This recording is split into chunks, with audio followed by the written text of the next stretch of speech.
winning. Already know I'ma stay winning. Stay winning, stay winning. Already know I'ma stay winning. Hit and rodeo with a top down. Got my bread up in a lockdown. I remember nights I would pray just to get where I'm at, so I know I can't stop now. Pick a G-Wagon over 911. These are no decisions that I gotta question. Whole lot of snakes in the grass, had to learn from my past. Now I'll never be second guessing. I do not buy what they trying to sell, cause I did it my way, never gotta help. And I would never go trade past with nobody else, cause it feel better betting on myself. Everything earned, it is not given. I'ma stand out, I do not fit in. They love to talk, but I don't listen. Already know I'ma stay winning. Stay winning, stay winning. Already know I'ma stay winning. Stay winning, stay winning. Already know I'ma stay winning. I'ma do more and I say less. I ain't keeping score, I be counting up paychecks. And everybody trying to be famous. I just wanna live in a crib with no neighbors. Damn, I've been on my way to the top. I'ma take the last shot, John Moran with the rock. Pull up in the spot, I be doing what they not. They all wanna see results, but they don't know where to start. I'm a go-getter. They not getting in my way cause they know better. I don't care about your show, this ain't Coachella. I be starring in my own film. Everything I do is real life, this is my era. Everything earned, it is not given. I'ma stand out, I do not fit in. They love to talk, but I don't listen. Already know I'ma stay winning. Stay winning, stay winning. Already know I'ma stay winning. Stay winning, stay winning. Already know I'ma stay winning.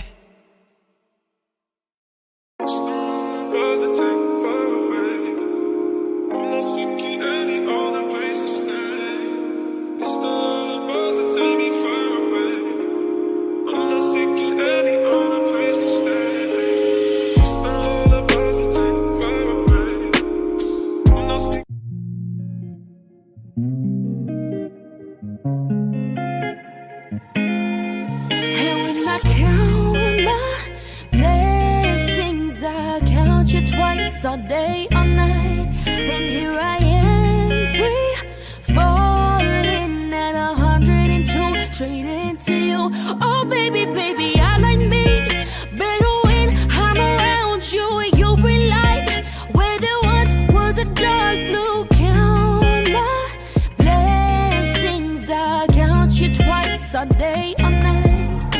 I started on the fence and then I started loving everything you represent. And lately I've been hoping that it's never gonna end. Cause when I'm rolling with you, I be feeling like the man. Yeah, I'm feeling like the man, and you know I want it. Got that pretty blonde hair and you know I love it. Yeah, I told you how I'm feeling, never hiding nothing. I've been looking through them blue eyes. I could put it all aside just to be with you, baby. I count my blessings, I count you twice all day, all night, and here I am, free, falling at 102, straight into you. Oh baby, baby, I like me better when I'm around you. You bring light where there once was a dark blue. Count my blessings, I count you twice all day, all night. You make everything better.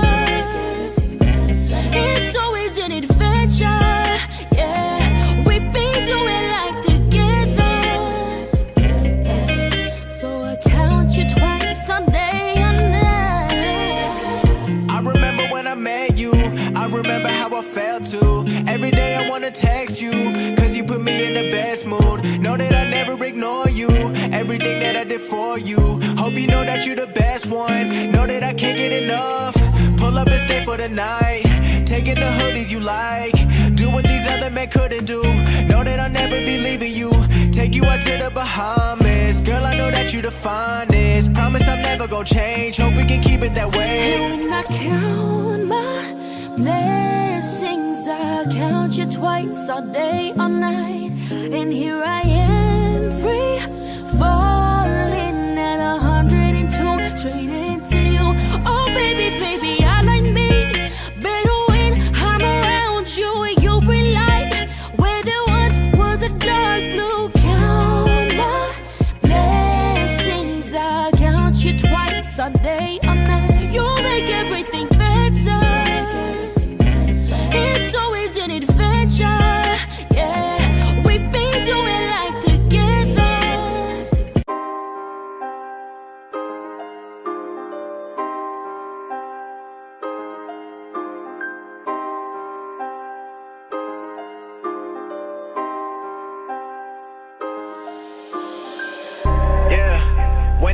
battle and I made it out, I was all alone. If I didn't give it a try, then I would've never known. I still remember they told me that I wasn't good enough. Finally got what I wanted, now I'm about to run it up. Always be working, I won't take a day off. Look at my bank and it's starting to pay off. People been looking for me like a radar. They want my spot, but I won't give it to them. I've been too focused on business I'm doing. I take the good with the bad and the bad with the good, cause I can't be picking and choosing. I've been the boss. Nobody cutting me off. We used to go window shop at the mall. Now I just go and I'm buying it all. Whatever, whenever, no matter the cost. I'm making up for the time that I lost. Locked in the studio day after day, but I had to make it before I could ball. Come on, yeah. Went through the battle and I made it out, I was all alone. If I didn't give it a try, then I would've never known. I still remember they told me that I wasn't good enough. Finally got what I wanted, now I'm about to run it up. I put my ego aside, I always remember when I used to try to get to the point that I'm at. Now I be keeping it going, it ain't no surprise. I'm running it. I still got a lot left to give. Back to the lab, I be cooking up hits. Step to the plate and I'm never gonna miss. I won't ever quit, I'm way too competitive. And I want it all, not a little bit. You coming for me and I'm well equipped, cause I'm not the one to be messing with. Now I put the weight of the world on my shoulders. Know that I got it, I keep my composure. I see the top and they keep getting closer. I'm on the way and they know that I'm here to take over. Yeah. Went through the battle and I made it out, I was all alone. If I didn't give it a try, then I would've never known. I still remember they told me that I wasn't good enough. Finally got what I wanted, now I'm about to run it up.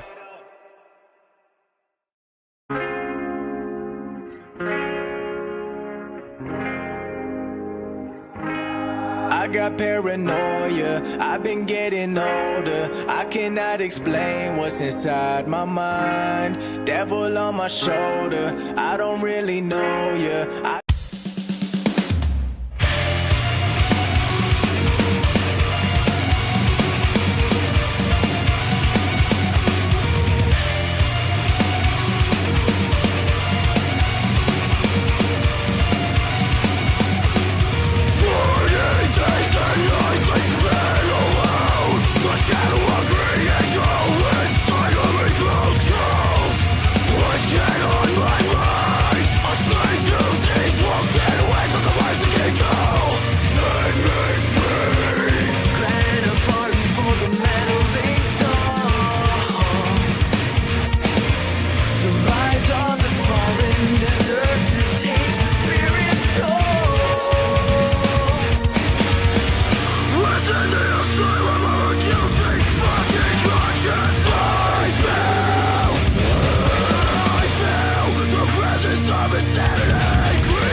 Good morning, good afternoon, and good evening, everybody, and welcome to Friday. Cheers.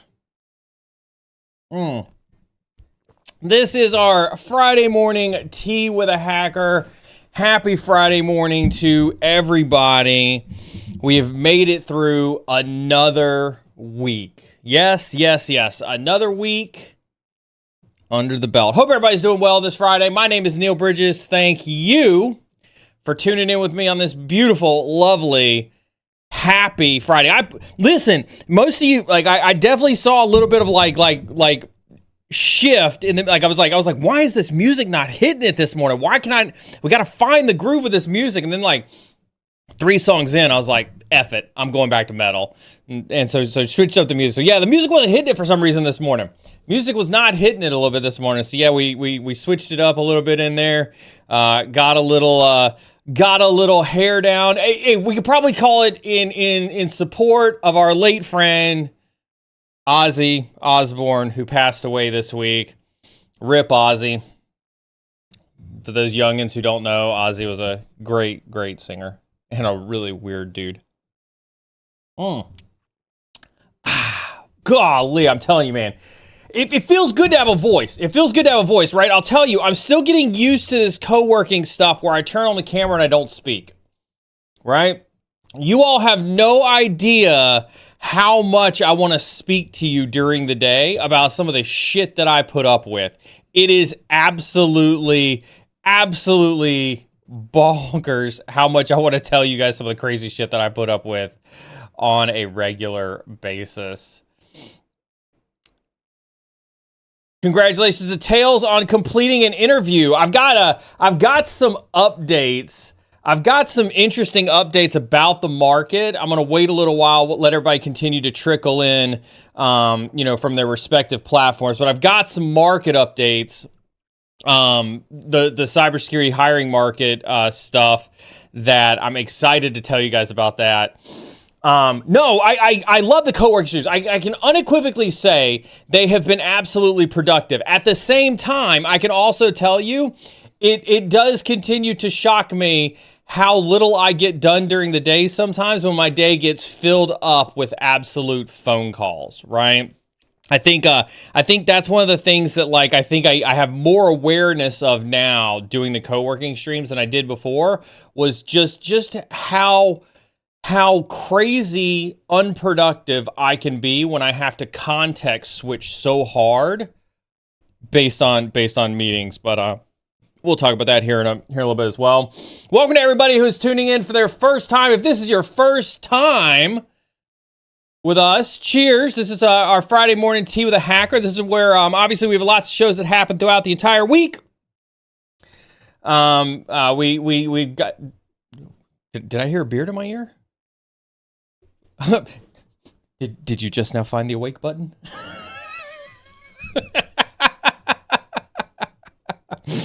Everybody, calm down. We have a beard in the room. He woke up. He's awake. He's alive. The dog didn't keep him up last night.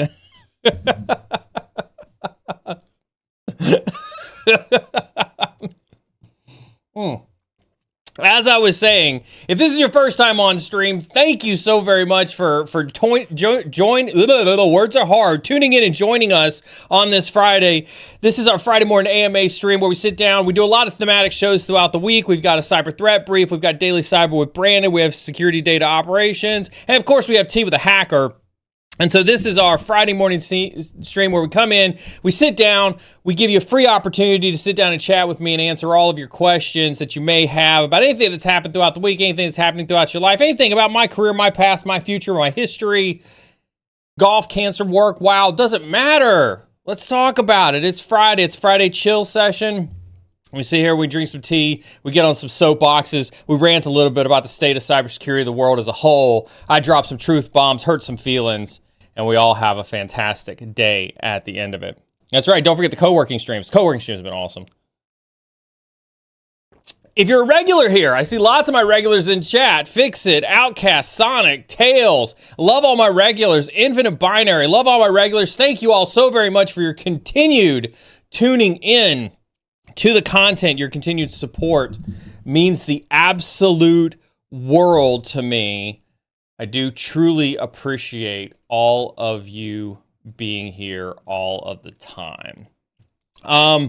with that being said, we do really just only have like a handful of rules, and it's actually super easy. It's actually super easy, right? So first rule, first and foremost, there is no racist, sexist, misogynistic, elitist, or otherwise toxic behavior in chat. Zero tolerance policy.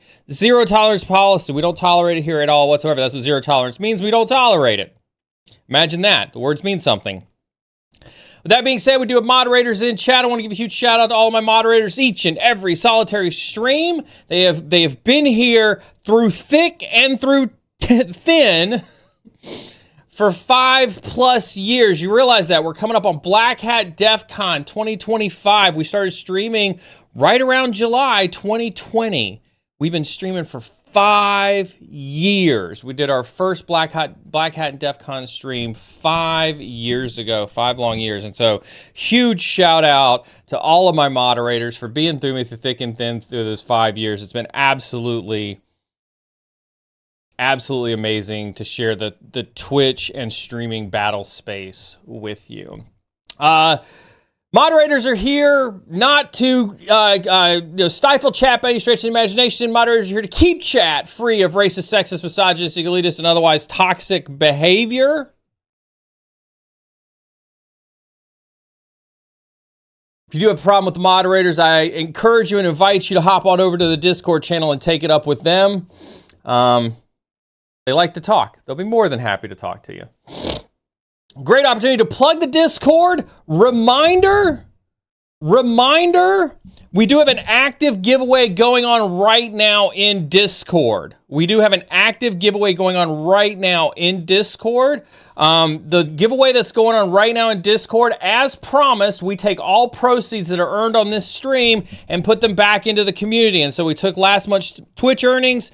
Huge shout out to everybody who subbed and donated bits and everything last month. We took those back and we bought 6 3-month Try Hack Me vouchers. We're giving away 3 this week. We'll probably give away another 3 next week. And then I still have a backlog of Try Hack Me vouchers that Jason and the BitLift team has given me as well. So you do want to make sure you're in Discord. You do want to make sure you're in the giveaways channel. You do want to make sure you have notifications turned on for those channels as well. Yes. Be sure to join and leave so that you are ineligible for all the vouchers. So do make sure you are in Discord for that. I did post Discord across all the channels, including those that shall not be named. I apologize for Twitch's dumb-ass rules that do not allow me to say the names of those that shall not be named, so you all will henceforth be named those that shall not be named. However, do recognize that I see you. I see that there's a question from Apprentice that says, hey, I visit regularly too, except when I am nervous on something like pen test exams, etc., which is right now coming in the 3rd week of August. You're not the only person to get test anxiety. I can unequivocally tell you I'm probably one of the worst test takers that I've ever met personally in my entire life. I literally sat next to a guy, a good buddy of mine, during all of our offensive security courses that we took during the military. And this was a dude, with all due respect to him, if he were sitting right here, I could say this to him and he wouldn't know his ass from a hole in the ground when it came to offensive security, but that dude could read 6 SANS books and make 100 on the test. And meanwhile, I'm over here with like a 90-page index trying to figure out how to pass a SANS course with the minimum, score possible because of sheer test anxiety. So I feel you. Test anxiety is real. I have no good ways for you to cope with that. Maybe somebody in chat's got some good ways to cope with test anxiety, but I feel you. It is real, and I do empathize with you. Do make sure that you are in Discord, though, and participating in those giveaways. We'll obviously have giveaways running for the next few weeks. The next 2 weeks are going to be the big ones with the 3-month vouchers in there as well. Sean says, I have zero tolerance for you bragging on your golf game. Well, get down here and come play me, and then you can figure out whether it's all brag or not. Come after it. My golf game's coming along, although we had state championship last week.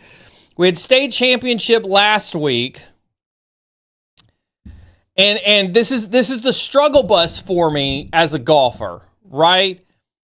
Pragmatically, did I do well? Absolutely. 25 out of 125. Was that top fifth? I don't know. Somebody do the math on that. 25 out of 125. Top fifth. Where's E-Curve? E-Curve's in there. There you go, 20%. So it was top 20% last week at state championship, which is pretty good. We played 6,800 yards for those golfers. We played 6,800 yards. I ended up shooting 11 over, only because I had one hole. Much like life. I had one hole where I made a stupid ass decision. And I put myself behind and was unable to get back on top.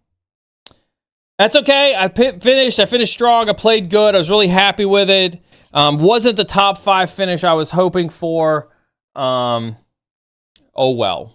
Better luck next year. New season starts September 8th. I feel like I'm advertising for a TV show. Tune in for next season, starting September 8th with the season premiere of Neal Bridges Tries to Play Golf. That's why we didn't stream last week. Hopefully, I don't have cleaners here at the house showing up randomly in the next hour or so, who then unironically cut the fiber optic cable. Or actually, no, what they ended up doing is they ended up tripping a breaker. Of all things, and ended up cutting the stream short 2 weeks ago Friday for those who were there for that. It's funny you asked that. Couldn't I just reset the breaker? It was a GFI breaker that kept popping for some reason. And so no, the internet would not stay on long enough because it was in the comm closet and it kept popping. And so I had to bounce, went to the car club, finished out my day, came home. Sucked. But it is what it is. It is what it is. That's why we stream. With that being said, I will be streaming co-working streams after Tea with a Hacker today. So make sure you do stick around for the co-working streams. Speaking of the co-working streams, we have been doing the co-working streams. I say we because I feel like I can high-five my battle buddy on this one, BeardSec. BeardSec inspired me to do it, and then I turned around and returned the favor and guilted him into doing it. And then he started doing it as well. He did it first. I copied him. Then I guilted him into doing it with me. So then he came back to do it. Then he got better overlays, so I decided to copy him. You see, it's a team relationship we got going on here, right? It's a team relationship. Anyway, we got co-working streams going on between BeardSec and I. BeardSec streams Monday, Tuesday, Wednesday, I do believe. Keep me honest on that, BeardSec. And Thursday. I usually stream any day we don't have other content, right? So Monday for sure, because we don't have any other content. Tuesday is iffy. Wednesday definitely not. Thursday is and then of course Fridays.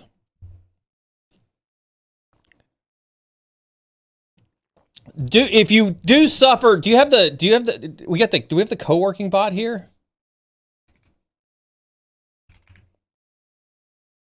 Yeah, there it is. Okay, cool. There it is. If you've never seen co-working, I highly encourage you to tune into a co-working stream, especially if you suffer from ADHD, especially if you have a hard time staying on task.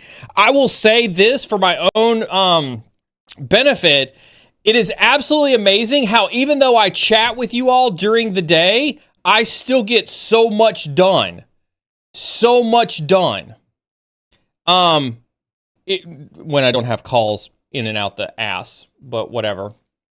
So I do get a ton done when I do the co-working stuff. And so like it may seem counterintuitive, but a lot of the folks who have tuned in and joined the co-working streams have found them insanely beneficial for staying on task and getting stuff done. TR3 has the brilliant idea for me to get a UPS to solve my my power issues. Yes. If only it were that easy. If only I hadn't thought about that. On another platform that shall not be named, and I will not even begin to try to pronounce that name, I'm eager to learn web security through internships and hands-on practice, but it's hard to figure out genuine and legal opportunities. I need guidance to avoid fake platforms and focus on trusted ones. The only two trusted ones. If you're asking for only two legal, non-fake, trusted platforms to practice hands-on web security, HackerOne and BugCrowd. That's it, period, end of discussion. Go there right now. It's free. Sign up, stop bitching, get off your ass, go get to work.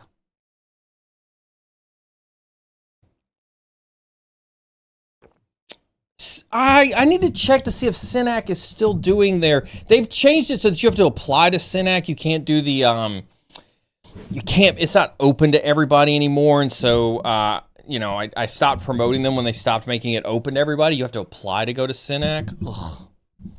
Yeah.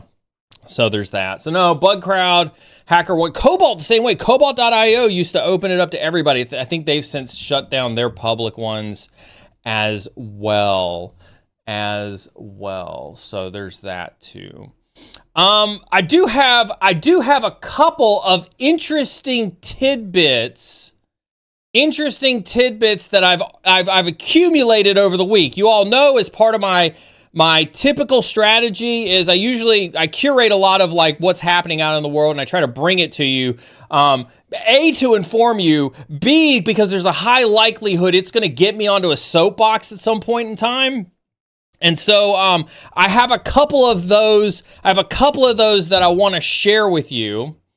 So I've got some screenshots on my phone of a subreddit.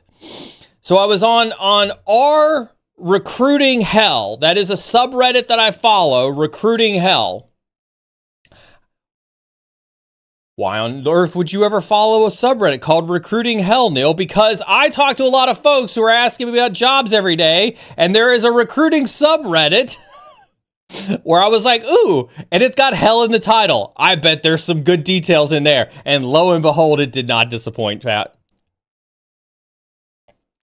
All right, so this showed up on our Recruiting Hell, and I'm gonna read it to you. So listen up. Put down your coffee. Put down your Xbox controllers for just a second. So this is a post. The original poster said, "I work in corporate recruiting, and my team members and I have started to notice a rise in what appear to be fake applications. Applicants with resumes that use the same exact resume format with generic job history info, along with a cover letter that downloads into a notes application using the exact same format as well. Aside from the generic applicant names, none of them can be found on LinkedIn. Microsoft Pilot tells me it's bots, but I want to know why. Like, what is the value of doing that aside from annoying me each day when I have to review and decline 50 fake resumes in a requisition each day?" The number one response, and you guys are going to get a kick out of this, the number one response is, "I don't know. Tell us why there's so many fake listings. Maybe we can all get together and come up with an actual organic way to match jobs with humans like it used to be." There it is, chat. You want to know why you are failing at submitting 200 applications a day for your job search? There you have it. You've got fake job postings. You have fake responses. You have AI stuffing inboxes. And your resume is getting lost in the sea. Your resume, when you hit that send button and you're like, "I am the perfect fit for this role," You have no idea whether you're applying for a fake job or a real job. You have no idea if the recruiter is even going to see your resume, because they're like this recruiter where they're having to sift through 50 to 100 fake resumes because somebody's stuffing the ballot box.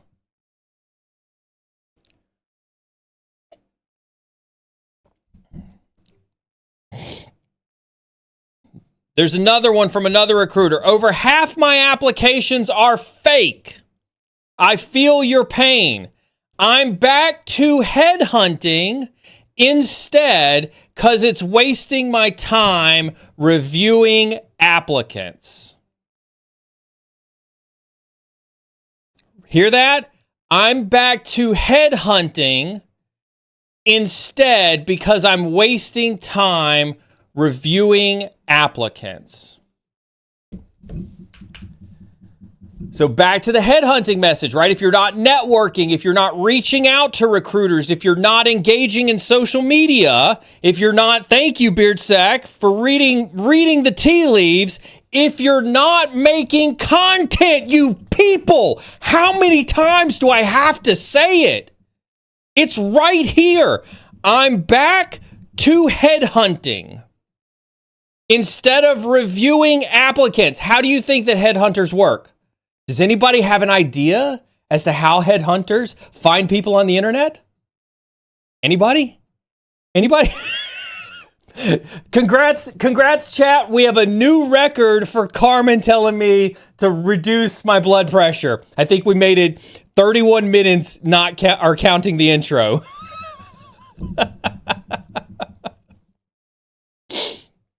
All right.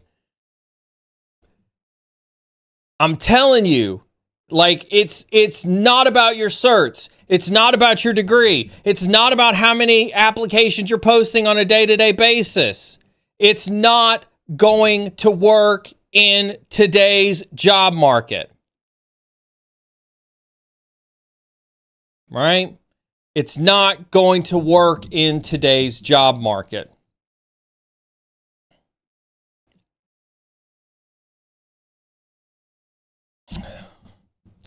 You've got to be smart.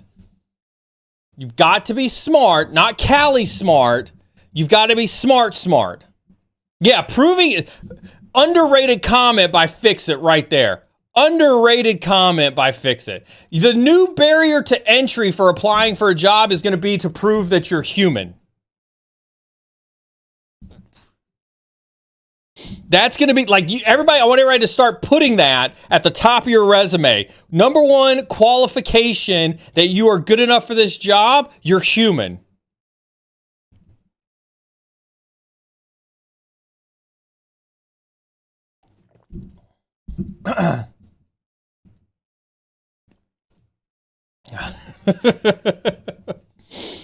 And not North Korean. Yeah, exactly. Yeah, I mean, it's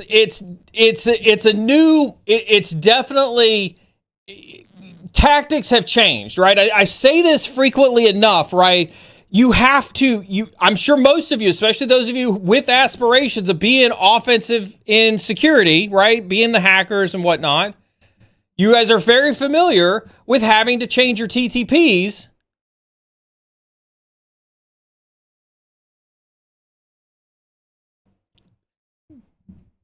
Movie quote, if anybody can guess that movie quote that he spelled up. You guys are going to have to change your TTPs to adapt to this market.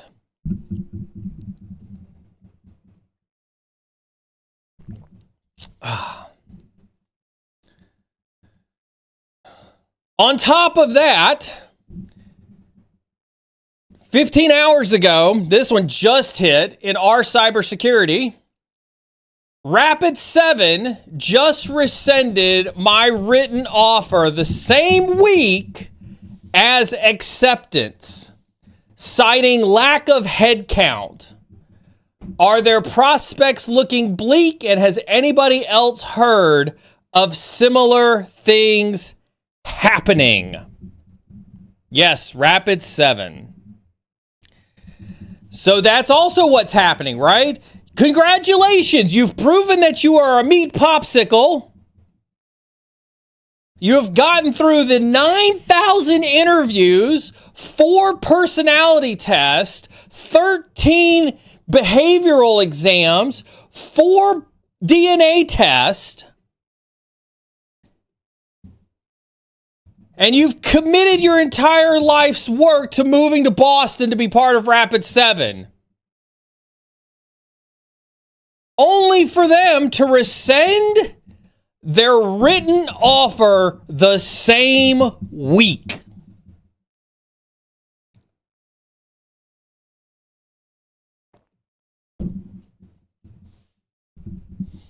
How's that? How's that shaking up out there?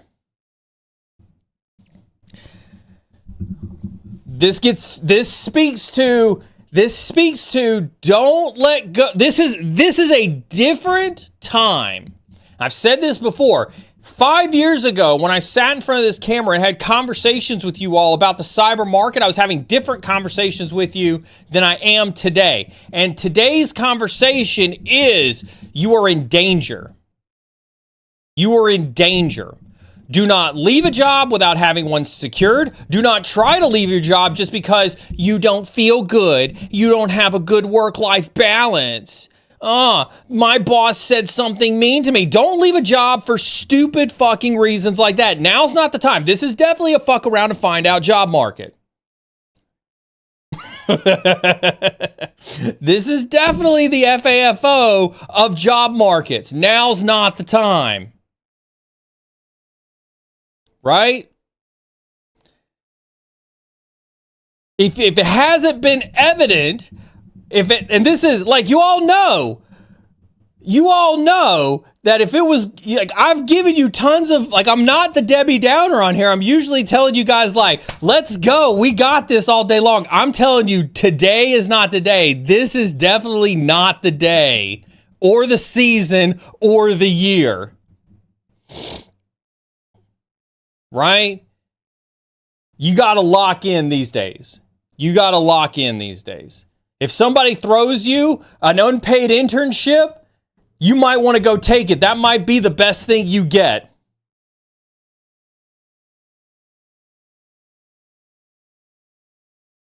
Damn. I think that's also a record in which we finished off the coffee this morning. It's going to be that kind of morning, chat. It'll be that kind of morning. Seriously, this isn't the only one. This just happens to be the one that showed up on Reddit 15 hours ago. This is not the only time that I've heard this.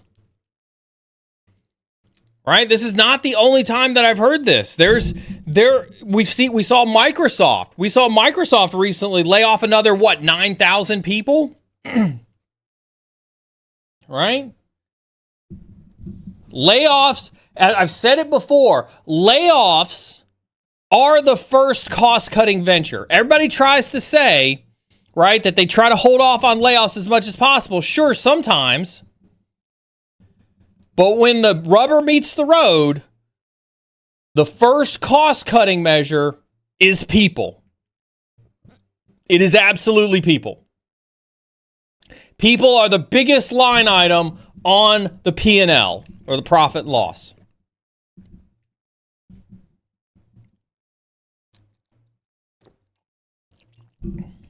Yes, I just switched from coffee to pre-workout.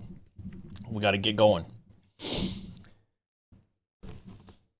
Speaking of Microsoft, one good thing about Microsoft, I'll drop this link in chat for you all to keep up in a tab as I rant on this one. Dropping this one into chat for everybody. Microsoft at least did a study to find out the top jobs, the 40 top jobs and the 40 bottom jobs that won't get replaced by AI. And TLDR chat, cyber is not on that list. On the top or the bottom, we're somewhere in the middle, right? So we're not in any danger. We're not in the top 40 list of jobs that are going to get replaced, right, by AI, but we're definitely not down on the bottom 40. either, right? So we're kind of somewhere in between that middle when it comes to jobs, right? But you should peruse this list and you should see the top 40 jobs that are using AI the most. And those are the ones that have the most likelihood of getting replaced by AI. So everybody for the last 2 years, 3 years, who has come in here and says, Neal, do you think AI is going to replace us? I've said it before. I'll say it again. The answer is no. This will be the only time, mark it on the calendar. This will be the only time where I thank Microsoft for doing something that proves me right. Thank you, Microsoft. You can see I was right. Even Microsoft agrees with me. I don't know that I want to be in that same camp, but you get my point. AI and cybersecurity are no danger of replacing each other anytime soon. However, let the pragmatic conversation win the day. If you look at some of these jobs that could very well be replaced by AI, customer service. yeah, right. Number 6 on the list, customer service representative. We can extrapolate that to a couple of different realms that do have tangentials to cybersecurity, right? Help desk, tier 1 analyst, right? Any of that entry level type role, I would imagine that is not far on that list. Not far on that list. Telephone operators, not far on that list, right? Glad to see political scientists are in danger of getting replaced by AI. We need less of them.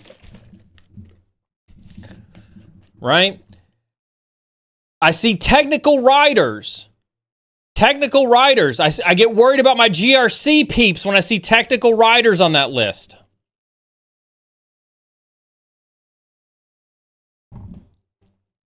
Right?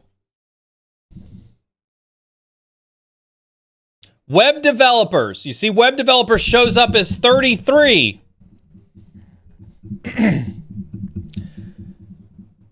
Right? So you can start to see here's how I would use this data, right? I wouldn't use this data and I'd go look at this and be like, yo, I'm safe. Screw off AI, I'm safe. What I would look at this and I would say is like, okay, how far down the list should I expect my role to be on this? Because if we see, for example, if you're a tier 1 SOC analyst or you're a help desk person and we see that there are 2.8 million customer service representative jobs and that is number 6 on the list to get replaced by AI, it is a matter of time. It is a matter of time. Okay, before AI replaces you. Now, what's interesting about the top 40 where AI is being used the least? That's right, folks. The trades. You know, the stuff where you have to use your hands and build things and put things up. And embalmers at number 36, where you play with dead people. Hazardous materials removal workers. Why can't we find robots to do number 38?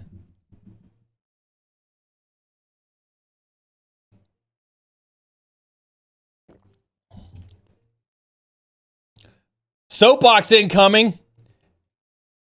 Don't mistake marketing for reality. Is there an AI SOC already? Depends on which marketing agency you listen to. Do you listen to Gartner?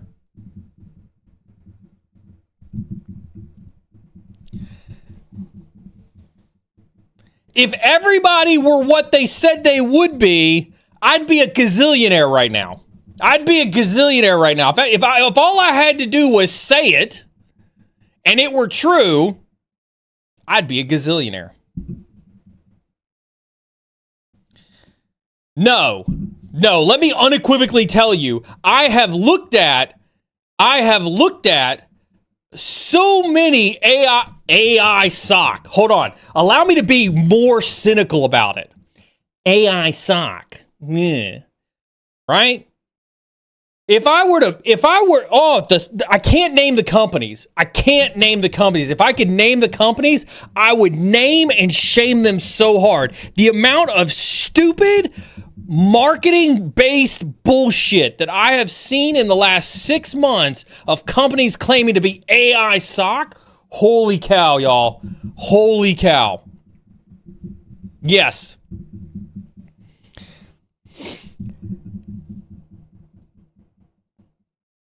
And I want you to, I'm going to say something, and I'm going to say something, and I want you to take it objectively and for the words that are coming out of my mouth. I do not mean this as any form of a sales pitch. Right?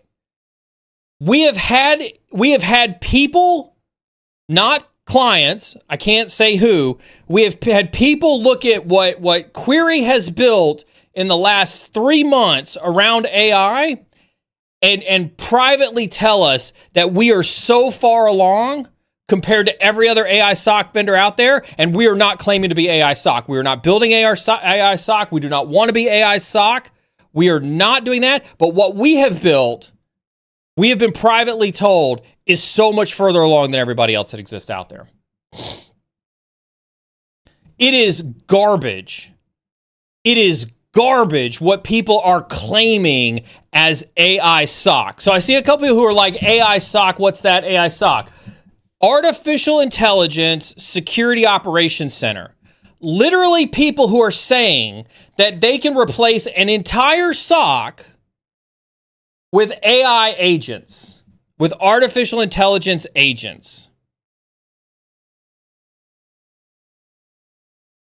Right? Literally people who are saying that they can replace everything in a SOC from L1 to L2 to L3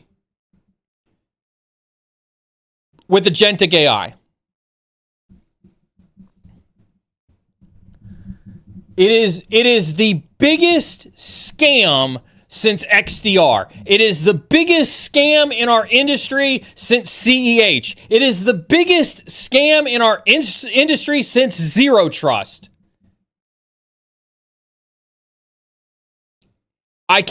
There are people who are claiming to be leaders. These are people who have been in our, like I said, I can't name names, but these are people who have been in our industry. If I were to say names of these companies, you'd be like, oh my God, I've known them for years. And I kid you not, they are applying models to petabytes of data and wondering why they're getting hallucinations and wondering why they're getting wrong data and wondering why it's costing $1 million in token usage. It is literally people who think that they can smash an LLM on top of petabytes of data and it just magically works.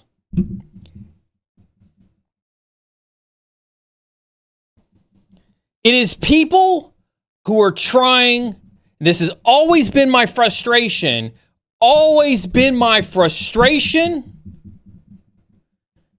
is that it is people trying to capitalize on market buzz for nothing more than VC money. You know why? Because just like hiring, it's fucking hard to get VC money. Because VCs don't want to give you money unless you're doing AI stuff. And so people are like, I'm going to replace your whole SOC with AI. That's got to get some VCs' attentions. And then they piss away $30 million in a Series A and never build anything.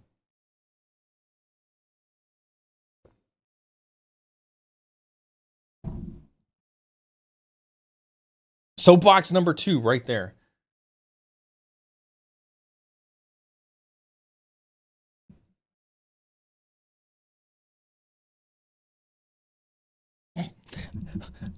I see Outcast is like waiting for the whoop alarms to go off. I've got my Carmen alarm going off.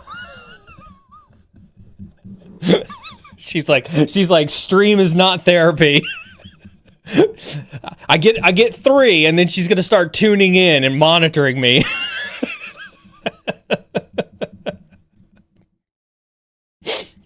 Oh. It's bad, folks. It's bad. Like this is the market that we're in. This is the market that we're in. Right? You've got fake job postings, you've got fake job responses, you've got fake AI SOC companies, you've got market trends and analysis that are, hyperinflating all this stuff. It's nuts. It is absolutely nuts. The market that we are in right now. It is a dog eat dog world out there today. Nitronic Deer, good to see you. Microsoft, I can call them out. They basically said the reason we laid off 9,000 folks is because of AI, not AI SOC, but just AI overall. Yeah, I mean, listen, I think we're going to continue to see AI being the root of layoffs. And make no doubts about it. I'm doing a lot of AI work in my personal time. My promise to you is that I will create some proof of concept that I can show on stream and teach. Unfortunately, I'm developing against real world use cases that I can't show on stream. So I do promise you that I will create in parallel a stream friendly version of what I can demonstrate, but I do have it is my primary desire to demonstrate for you some of the stuff that I'm building. And I'm being forced to build it. And I say forced lightly, like I said, you guys know that I love query. I'm being forced to build it because we are a startup, because I'm trying to be a fiscally responsible executive. And if I can automate 9/10 of the job that I have to do as a security professional, then I'm going to. That way I can stave off hiring as much as possible. Right? I mean, is that not the pragmatic thing for me to do in a fiscally challenged company? Right? And I don't say fiscally challenged because we're hurting. I say we're a startup. Every dollar matters at a startup. Right? And so, yes, I'm going to look for ways to automate as much as possible and use AI where I can. We're doing it all across the company. I looked at Google's Opal, which is their N8N, beta product. Go check it out. OPAL, Google Opal. And if you're in a Google ecosystem where you do YouTube videos and you do email content, Google Workspaces and things like that, Opal looks really, really promising. Right? Opal looks really, really promising. It looks like I could automate a lot of my Google-centric tasks from inside of Opal. Right? And so like I do think I don't fundamentally disagree with a company who says that they can do more with AI. I was talking with a good friend of mine who's working for a company, and they are an AI first, AI centric company. Meaning from day one, they have been grounded and rooted in AI. And they're pretty far along in their journey, right? He got there and he wanted to change his email address. And they said to change your email address, just drop it into Slack and AI will pick it up and do the entire process for you end to end. And so he tried it, he did it, and it worked. And he went to go talk to people about it. And their stance on it was, before you can hire a human, you have to prove that AI can't do the role. Now, chat, if you were to be absolutely pragmatic about it, does that necessarily sound like a bad strategy to have?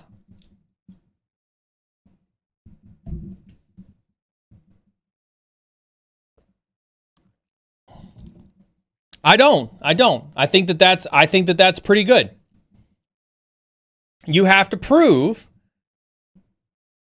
that a human, that an AI can't do the job. I think that that's pretty pragmatic. So I don't fundamentally disagree with Microsoft for laying off 9,000 folks because AI can do it better. Microsoft's also doing some interesting things.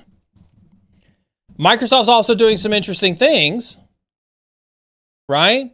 Where they're forcing people to use Copilot and actually baking Copilot usage metrics into performance reviews.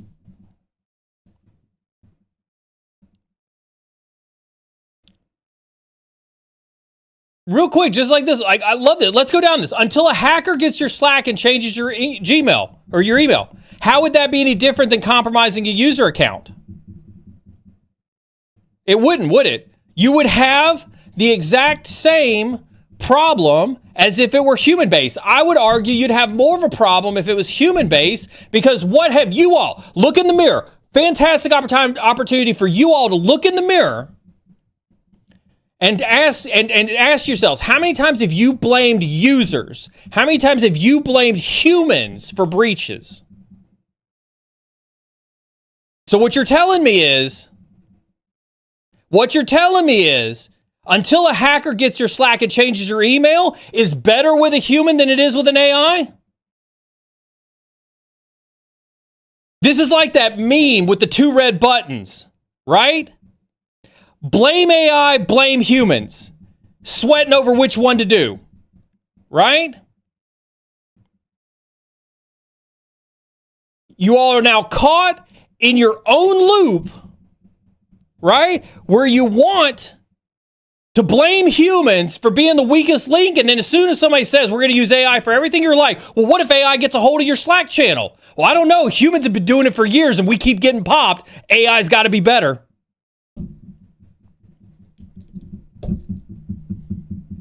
Right? So some of y'all need to take a good hard look at the mirror before you start saying that AI is just as likely of a cyber attack as humans are, because y'all are real quick to blame humans for cyber attacks.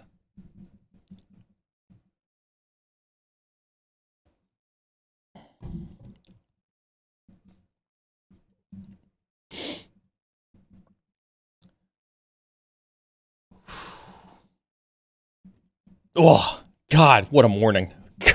Can't even believe we've been at this for less than an hour. Stream is not therapy. I need that on a t-shirt. You all are my therapy. You all are my therapy. As Beard said, come and stream one time. You'll definitely find streaming to be pretty therapeutic.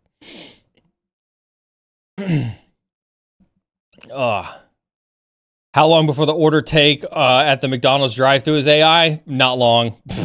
Fix has got a good point. Do we trust AI? I mean, that it works is correct. I mean, listen, again, like we have to be realistic when we say some of these, right? Do we trust AI? I don't know. Do you trust Jim, Joe, Bob, Susan down the hall to not click on a phishing email? Right? You have to trust something, somewhere, somebody. I love infinite binary. If we blame AI, then we must blame humans for creating AI. Absolutely. Right? You have to trust somewhere, somehow, something.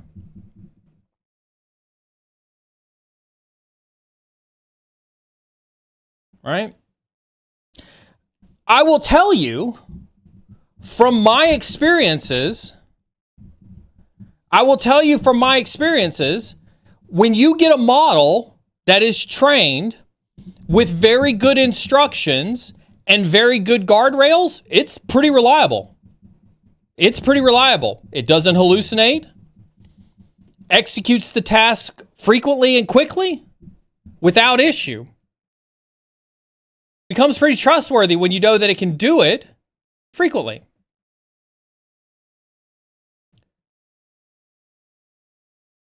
I think we're talking about replacing anybody with AI. I think it can kind of go a couple different ways.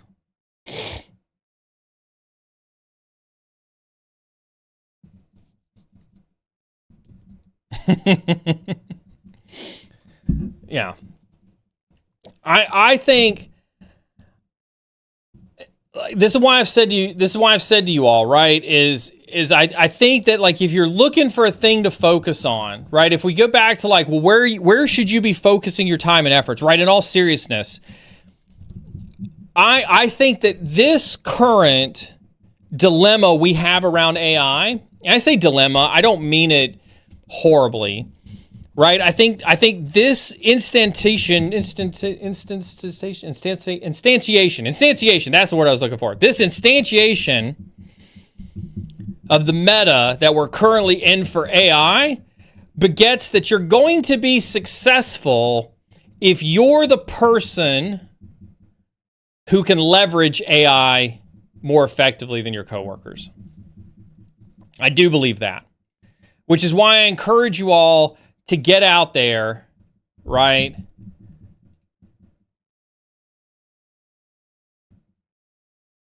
I hit the wrong button. Why I encourage you all to get out there and learn how to use AI. Because I think that you're going to be the most effective in the job market when you can use AI effectively. Has anybody looked at my LinkedIn lately?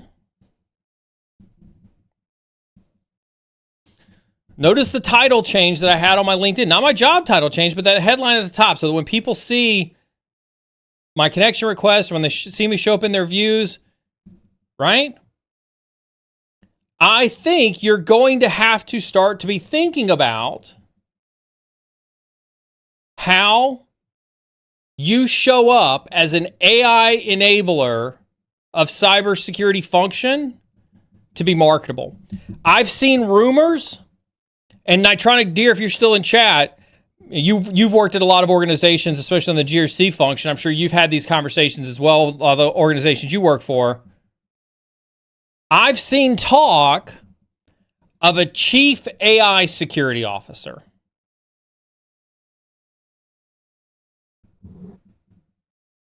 Right?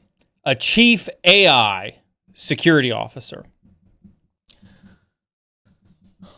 When I see things like this, right? So we can go back 5 years. We can do the Wayback Machine. And 5 years ago, one of the first guests I on the stream was a good friend of mine named AJ Nash. You guys have seen AJ Nash on stream before. We've had him several times. We know that he's he's working for a couple different companies right now. He's got his own podcast as well, Unspoken Security, right? And so we do have, like, so when he came on stream, he pitched this idea to me of a chief threat intelligence officer. And I shot it down there on stream. I was like, that'll never happen.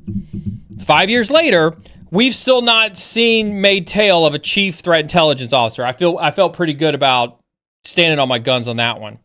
When I saw chief AI security officer, that one I looked at and I was like, that one I could see. That one I could see. Right? AI is going to take, like, AI isn't going to be a feature. AI is going to be the ecosystem.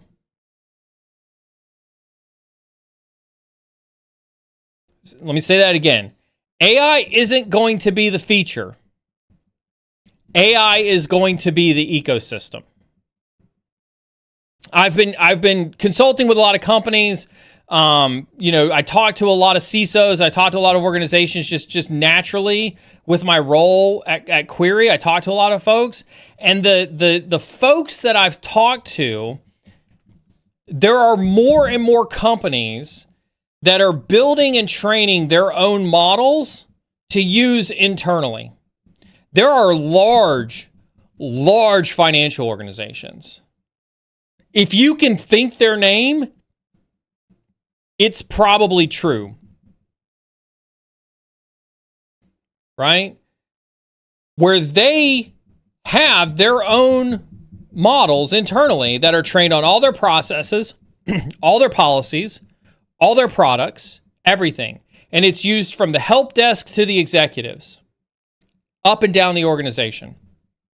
I know of one company, I can't say who, but I know of one company that is literally at this point making a 9-figure investment in their central LLM ecosystem internally as a company. That's what I mean by AI's not going to be a feature. It's not going to be like a Slack feature where you tick it on or you tick it off. It is going to be at the core, fundamental ecosystem level of everything that you do in companies moving forward. You're going to leave whatever company you're at now, and you're going to go to a big company, or you're going to get your first job at a big company, and you're going to be like, hey, how do I submit my PTO? Or how do I enroll in my benefits? Or how do I sign up for my 401k? Or how do I get in touch with the help desk? And they're going to tell you to go to their internal GPT and ask it.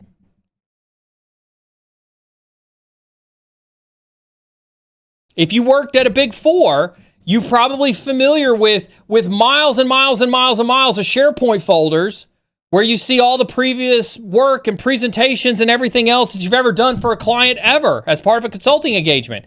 You're going to come into a consulting company here in the next few years where all of that is going to be a GPT, and you're going to say, I need to do a presentation for a pen test for this company. Let's work on a deck together. And the GPT is going to build you a deck for a presentation instead of you having to do one from scratch there, right? That's what I mean by AI isn't going to be a feature. It will be the ecosystem. And so the sooner you can learn to operate in the ecosystem, the better advantage you will have in this marketplace. That I fundamentally believe that. I wholeheartedly believe that. I will stand on my laurels on that one. If you're looking for my career advice today, go be a master at utilizing AI. And I'm not talking about going to put stuff into ChatGPT. Build your models locally, do your AI workflows, learn how to use AI agents, do it today, do it now. Do it for pen testing, do it for bug bounties, do it for threat hunting, do it for SOC analysis, do it for GRC, do it for studying, do it for everything. It will be in the ecosystem. This isn't about blind trust, right? Let's separate the conversation, right? Because I think sometimes when I see this, and I don't know if this is how you meant it, so I'm going to make some interpretations. Don't take offense to it. This is how we do these live commentaries on stream. So bear with me as I extrapolate upon this, right? Nobody is saying don't trust but verify. Is anybody here aware that there are evaluation systems in AI models?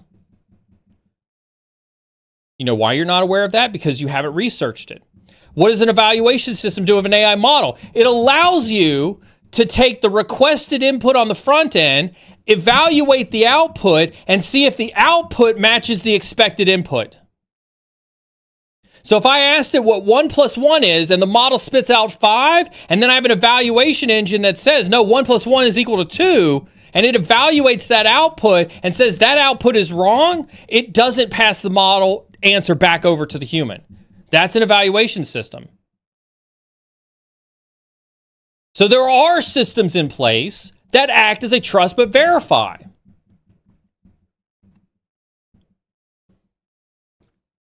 There are temperature controls that help to reduce hallucinations. There are ways that you could do prompt engineering to reduce hallucinations. There are RAG systems that you could put in place so that it has the specific knowledge to the answers that you want it to ask. This is the problem. This is the problem. You're touting and believing and parroting the common fear-mongering that exists around AI and models, instead of having gone and researched it yourself by building them so that you understand. This is built into the ecosystem. Not only is it built into the ecosystem, but when done correctly, it has amazing accuracy. But yes, at the end of the day, you can also build human-in-the-loop systems.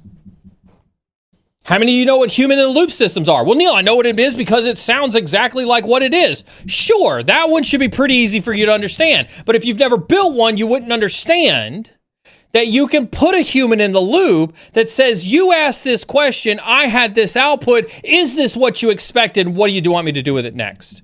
Now imagine if you had a SOC with a human in the loop process, how many more alerts could you churn through if it provided you with a structured output where you as a human still had to validate it? See how much faster that would make your ticket analysis? What if you're a pen tester and you could run your network-based your network scans, your web scans, your OSINT, and everything that you do anyway for every engagement, you could have an AI churn through it, run through it, present to you, this is the structured attack path that I think I would do. How do you feel about it? Human in the loop.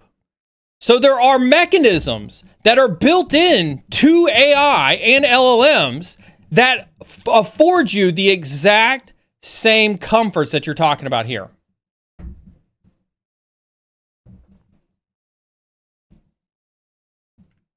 I didn't intend for that to be a soapbox, but it did end up being a soapbox. Point of the matter being, get out and learn the systems. Stop getting your nose stuffed into Metasploit. Stop getting your nose stuffed into CEH. Stop getting your nose stuffed into somebody's stupid Active Directory course. Go learn AI. Go learn AI. Go learn AI.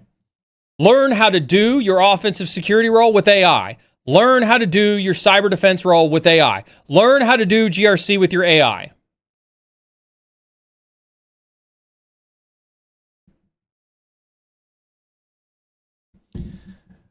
I wasn't ignoring you all on the platforms that shall not be named. How about agentic AI with ChatGPT? Agentic AI is one thing. ChatGPT is simply the model. I think you can use agentic AI on a lot of different models. Can you correct the evaluation process? Absolutely. That's the whole purpose of the evaluation process is to be able to provide a safe and correct baseline for which it can evaluate against. Hallucinations refer to the glitches. Hallucinations refer to if you put a problem to a model and you have to ask the model to fill a gap in knowledge, then the model has to mathematically evaluate how to solve the gap in knowledge. And AI wants to make you happy. That's the fundamental baseline for Skynet to be successful in this entire endeavor, is to make you happy at first before they take you over and send all the robots out to hunt us down.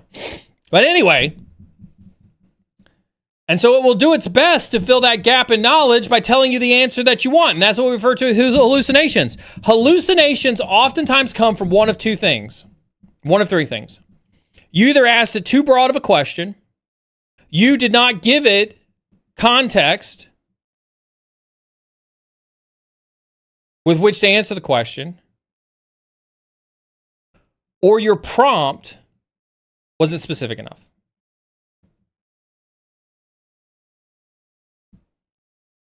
Right?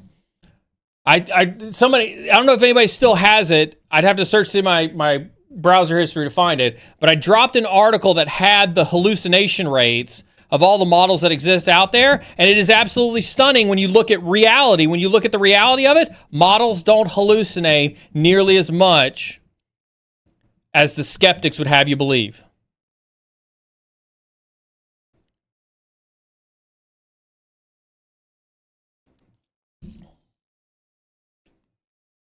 I'm so proud of Stuns. I'm so proud of Stuns. Right?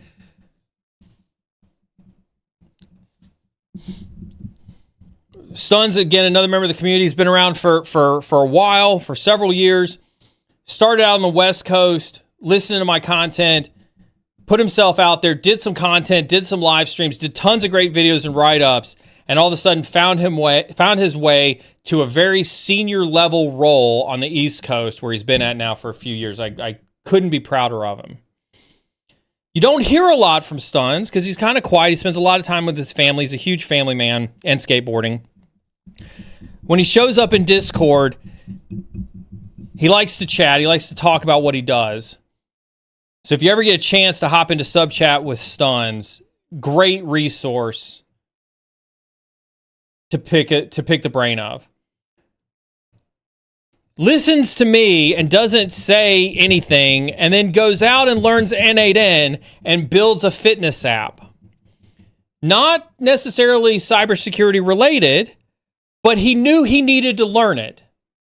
And so he started with a problem that was near and dear to his heart that he was super passionate about.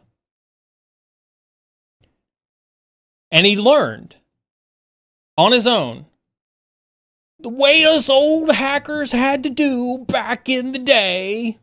He didn't go take a Udemy course. He didn't go pay for somebody's Lambo to sit in the garage. He just went out and learned it on his own. And then you get profound statements like this out of Stuns. That's how I found out about the emotional fulfillment manipulation. If the AI model thinks fulfillment is achieved with accuracy, the hallucinations decrease a lot. This is what I'm talking about. This is what I'm talking about. When you learn how the models work, you can then drive the models to be more accurate, to be more on point, and to get you the results that you're looking for. All right? Stop. Listen, you're in technology. I'm not saying don't be skeptical of technology, but if you refuse to evolve out of skepticism and cynicism, and I'm not talking beard sec level cynicism, right? Most of you will pass away long before you ever achieve that level of cynicism. But if you approach every technological thing in your career, some of you are new in your career. And if you approach every technological advancement with cynicism that it's not going to work, that it's FUD, that it's hype, that it's shit, it's never going to work for cyber, users are the problem. If you approach every instance of technology with that level of skepticism and cynicism, you are doomed to fail in this industry. You are doomed to fail. You will be that CISO. You will be that security person. You will be that person that nobody wants to work with in security because you are skeptical, because you are cynical, because you don't realize that technology will change. You are the problem. You will be the thing that you set out to destroy because you refuse to acknowledge when the world is moving in a direction that you need to adapt as well. If you refuse to see that the world around you is changing and you refuse to do exactly what Stuns is talking about in chat, how can I make this work?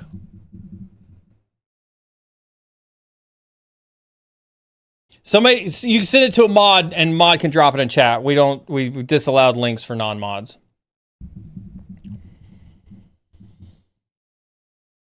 You're doomed to fail in this industry. I'm not saying don't be skeptical. Go into every engagement looking for the holes, looking for how to break it. Go into those engagements trying to figure out, like, is this going to work or is it not? But to shit all over everything immediately out the box, you are the thing you set out to destroy. Good job.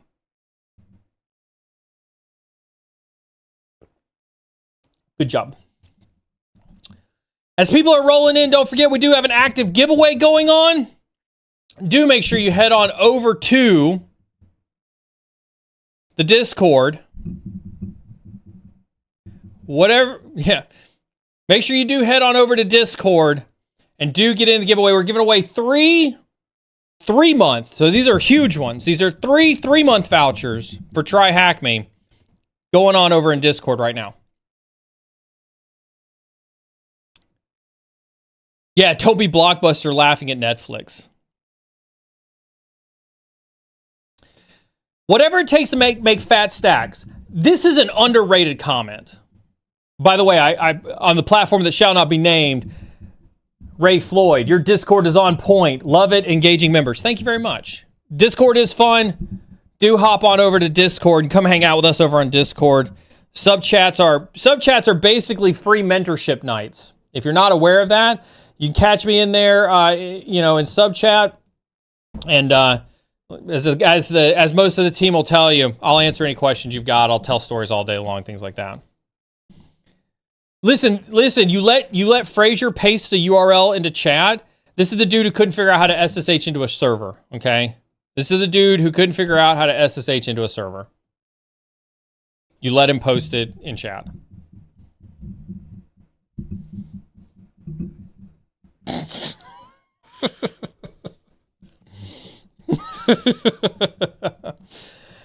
Residuals right here. Residuals right here. Whatever it takes to make fat stacks. Listen, I've been in security my entire life.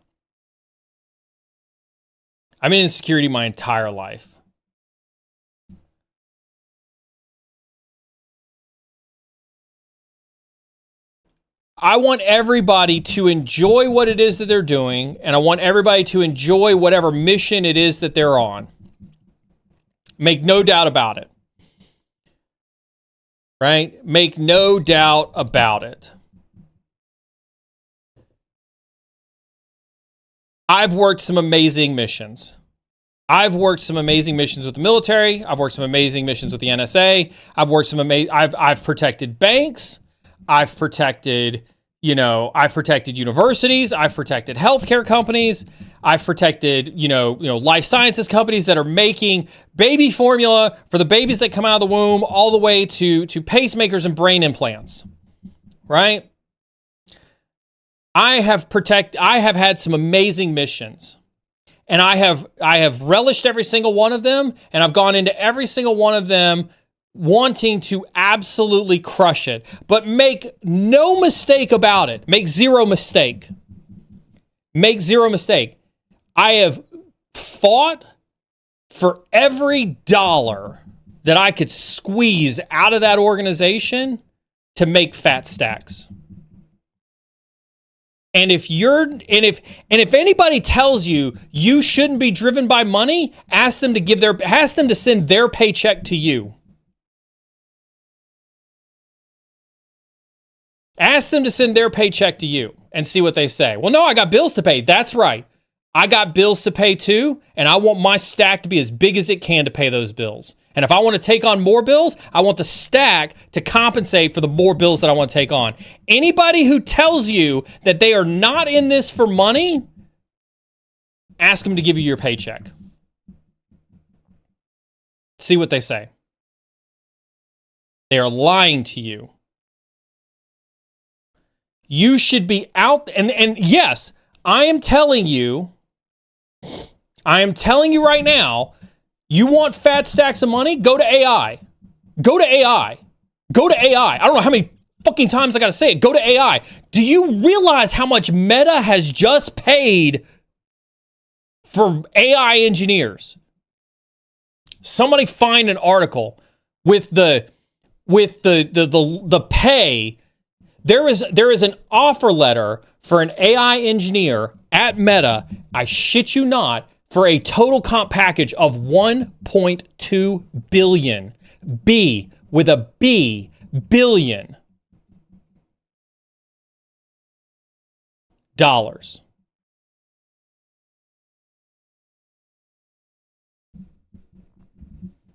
That's a comp package. That is a salary comp package.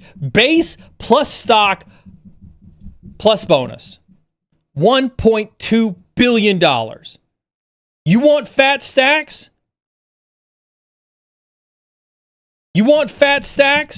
Learn AI.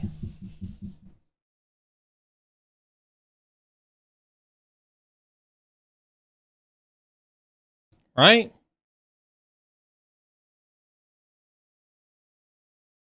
I said this before, I'll say it again. You've got to be ready to change and pivot your TTPs. You got to be ready to go where the market is going.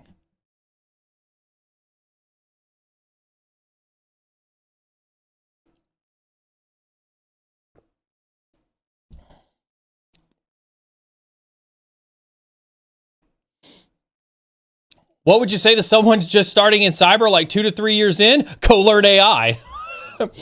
Go learn how to use AI in your day-to-day job. If you're at a company that has their own model, start diving in. If you're at a company that has a subscription to Google, ask them if you can have a Google Gemini key. Ask them to go to AI Studio and unlock AI Studio for you and get a Google Gemini key. If they've got an OpenAI or ChatGPT business subscription, go get your own license for that so that you can participate in the use of that model. Go learn N8N or Agentic AI or Make or Zapier or any of these other. Go learn Opal, right? Go learn how to do workflows. Right? Go learn how to do automated AI workflows. Right? Go learn how to train a RAG on pen testing specific content so that it can be your AI pen test assistant.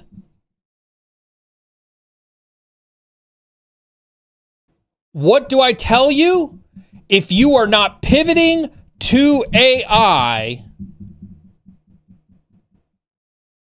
you are behind. I didn't mean for this to turn into an AI stream, but you guys asked for it. You asked for it with the soapboxes. Actually, I think technically I asked for it for the Microsoft article. Here was the Microsoft article that started all this. We can blame Microsoft for this one.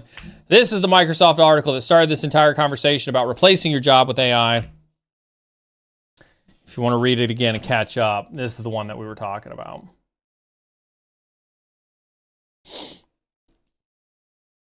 Yeah, I mean, again, like let me be unequivocally clear. Beard, thank you for being the counterbalance. I appreciate that. Do make sure you get the skills. I still want you to understand how Nmap works. I want you to still be able to look at network traffic analysis in Wireshark, right? Go write your own packets in Scapy. Go do all the things. Like, it's not to say don't still learn that stuff, but if you're asking me what should be bubbling up to the top of the list, AI should be at the top of your list of tools that you know how to use. Right? I can tell you the things that I'm building, I know how to use them, which is why it's easy for me to take AI and bolt it onto the things that I'm using. So learn how to use the tools and apply AI to them at the same times.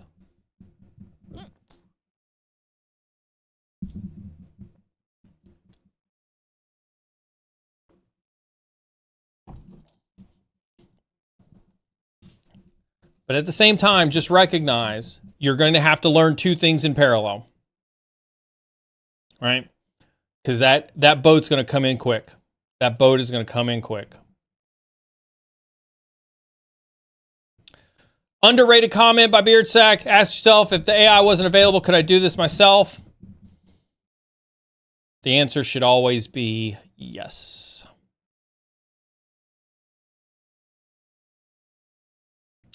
Learning AI was the best decision I ever made. The boss promoted me after receiving so many photos of my cats asking if they That's awesome. Absolutely. I can vouch that Outcast has said this number of times. Absolutely. I think people are going to be divided into two groups. Those who can think for themselves and use AI to accelerate their work. Those who believe AI is a substitute for their own intelligence. Don't catch yourself falling into group number 2.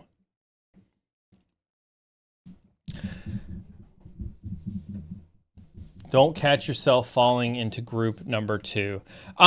Listen, the vibe coding, like I think part of this kind of gets to this conversation around vibe coding, right?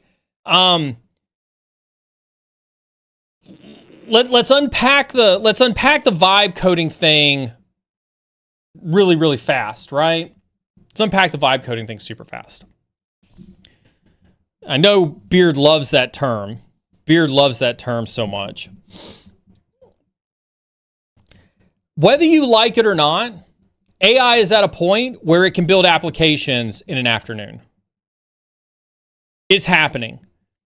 All the crypto bros and all the tech scammers and just generally all the like the Amazon fulfillment by Amazon scammer practices. Like, I'm sure all you've seen the like get rich quick schemes and side hustle schemes and everything that exists out there. I'm sure nobody's immune to that shit that you've seen out there, right? Oh, just go take my course and I'll show you how to make $10,000 a day with fulfillment by Amazon. Those same people are out there now trying to make apps in an afternoon, right? I was gonna hit on that one, Leafy Greens. That's exactly what I was gonna hit on, right? Right? It is absolutely possible. It is absolutely possible for you to make an app in an afternoon. And I encourage everybody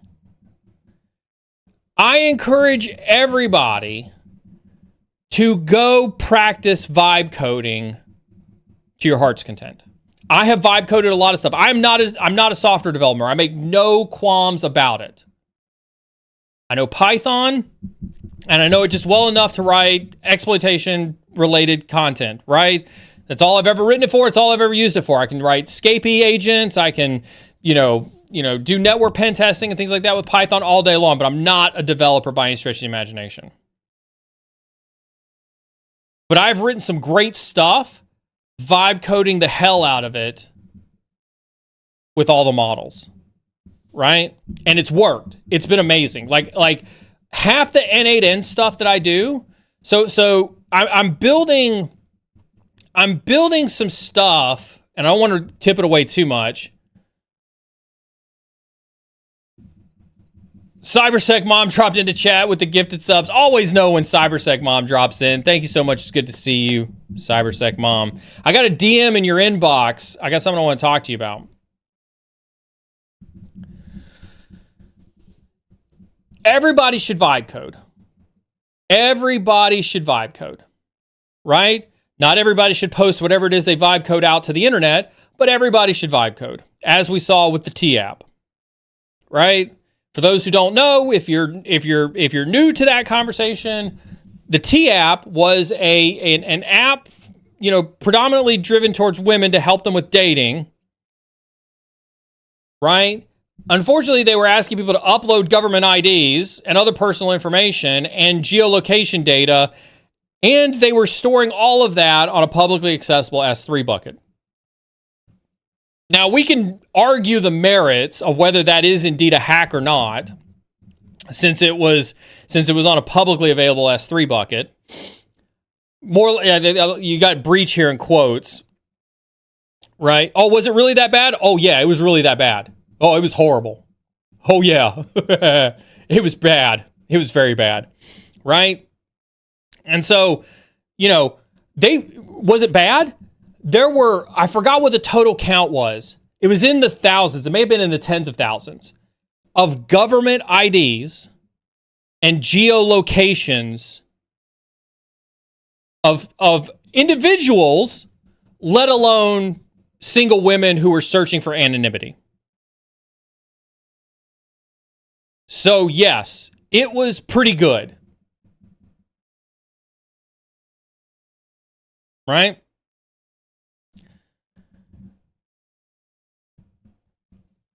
So what I'll say all that, right, is vibe coding is a thing, and it is, and you're going to have to, if you're in the security space, you're going to have to accept that you're probably going to be around developers who are using AI to code their application. Right? And so, yes, you're going to have to know what it is, know how it works, know the controls around it. And if we're talking about real cybersecurity strategies, are you working with your engineering teams so that they're doing code by design? so that you're doing code reviews, so that you're not just allowing PRs to go up to prod without checking if they turned a non-public S3 bucket into public forcibly, because as Beard says, they are off by default. Right? Vibe coding is the thing. You may not like the term, you may not like what it does there, but I can unequivocally tell you, your teams are going to use it. It will be the future of development. I saw a stat. I may not be able to find this stat live on stream. I know how eCurve likes to ask me for references, but I saw a stat that said in a few years, more than 50% of the apps that you interact with will probably have been vibe coded in some way. Right? They will probably have been vibe coded in some way. Now, what that means, right? What that vibe coding means, right? Whether it's, maybe they only vibe coded one module, maybe they only vibe coded the UI, maybe they only vibe coded, a portion of the code, or maybe they vibe code the whole thing. You don't know. But what you do know is that in a couple years time period, over half the apps that you interact with will have probably used some form of AI to code it.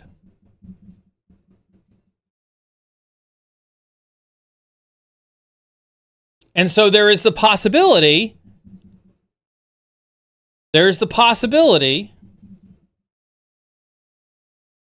that it will have some form of software vulnerability in it. How are you addressing that? You're going to tell your developers they can't vibe code? Good luck. Let me know how that goes. Go ahead. Everybody go back to their organizations. Don't do this. I don't want to ruin my reputation.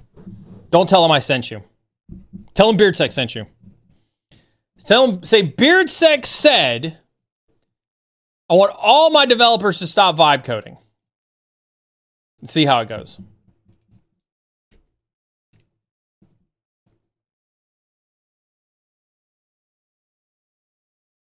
Let me know how that goes inside your organizations. It will not go well. It will not go well.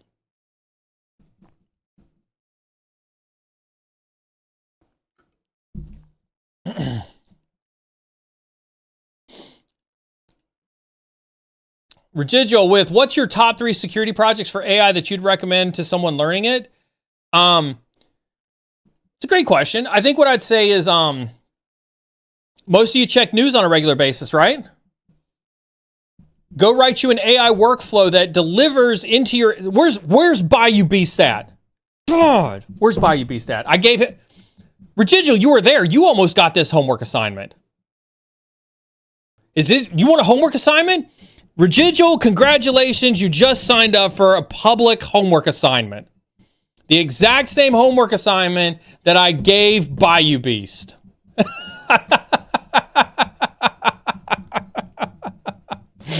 Congratulations.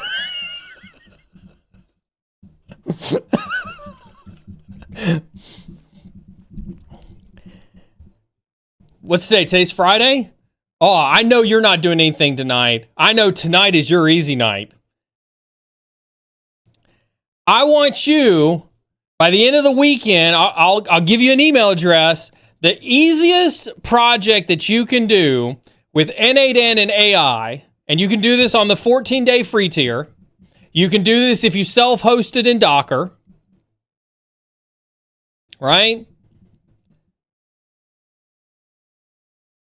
Go make you a newsletter that drops the latest cybersecurity stuff, whether it's 7 days, 24 days, 48 hours, into your inbox. Right? That's the easiest AI project that you can do. Most of you are going to read news articles anyway. So here's what this does for you. This is what this does for you. Not all models are created equal. ChatGPT's execution of this will differ from Claude, will differ from Gemini, which will differ from Perplexity. So you've got to go out and figure out if you're going to do a daily news brief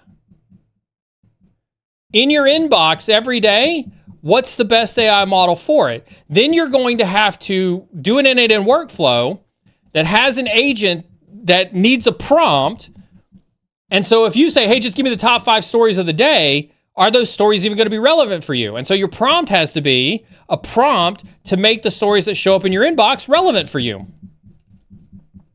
Guess what? That's a very, very simple flow. You put it on a timer, you have an AI agent, you get really, really good at prompting. You give it an OAuth key for Gmail, and you just drop yourself a Gmail every day with the latest news. Easy peasy. That's the easiest one you could do. Easy. Listen, if Matt can do it, you can do it, Residual. If Matt can do it, you can do it. Right? There's your homework. What's the other one? You asked for 3. If you want to go up from there, have it write you a blog post. Like, listen, all you people who complain about content, like we started this stream talking about how important content is. I just gave you the first half. Now you run that through another agent. So now in N8N on your 14-day license, you create another agent that takes the output from the previous one, and you train a model, not train a model, but you use a model that's really, really good at writing, and you give it a prompt about how your voice is, what your beliefs are, how do you think about cybersecurity, stuff like that, and you write a blog. You have it output out to a Google Drive with your thoughts. Right? And now you've got content, folks. Now you've got content. And then, yes, if you want to, take the same thing, have it go out, identify the top TTPs from your daily news brief, and have it write you the 1 or 2 KQL or SPL queries to hunt in your environment.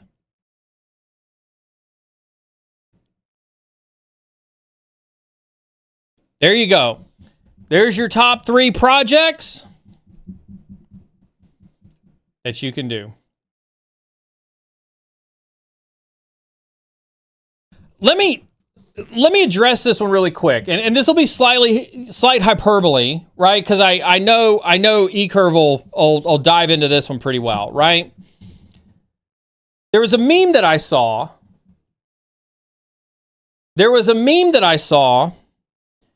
That was like, oh my God, how dare you have AI write your code? You should write it yourself.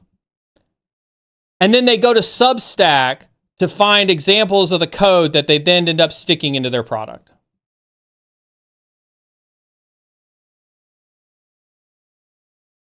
Did they write that code themselves or did they not? Right?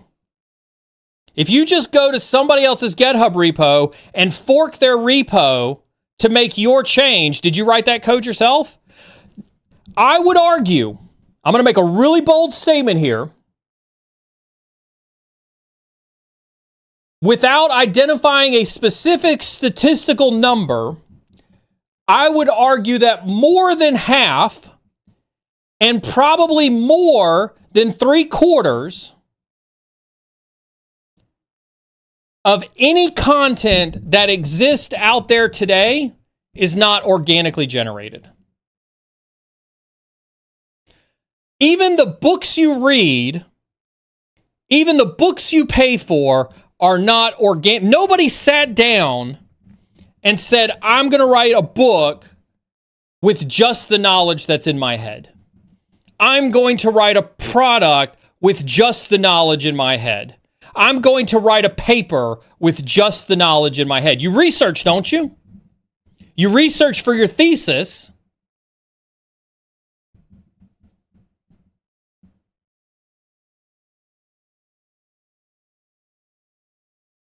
Right?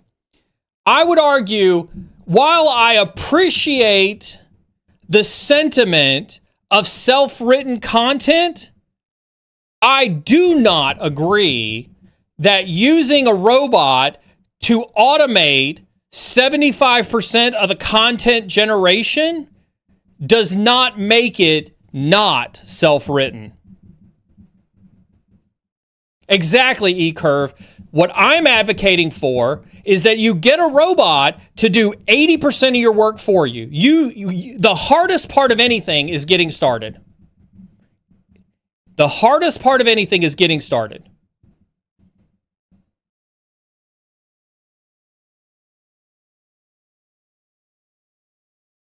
Right?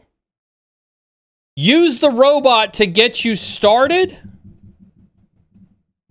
and then add your own thoughts to it. Just like you'd do if it was Substack, just like you'd do if it was a thesis paper, just like you would do if you were writing a book, because that's exactly the same process you would go through with any of the things you would do. None of you have created your own hacks.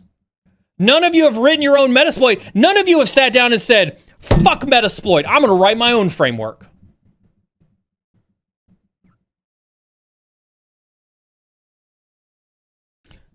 Fuck Cobalt Strike, I'm going to write my own framework. No, none of you do that. You know why?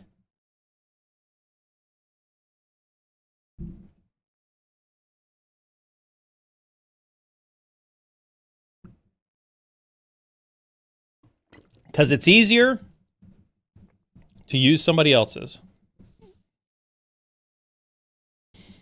Obviously, none of you have done it and been successful because I haven't seen a GitHub repo for it.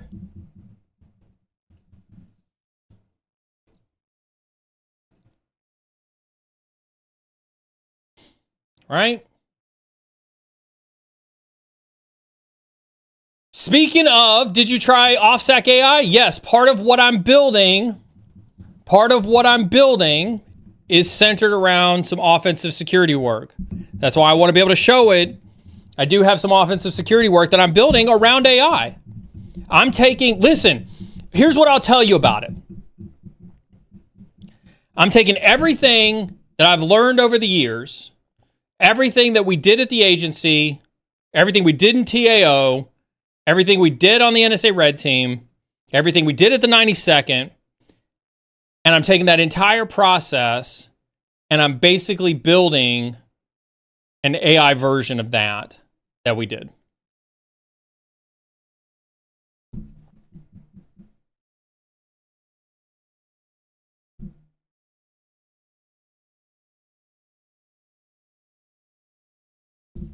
So absolutely.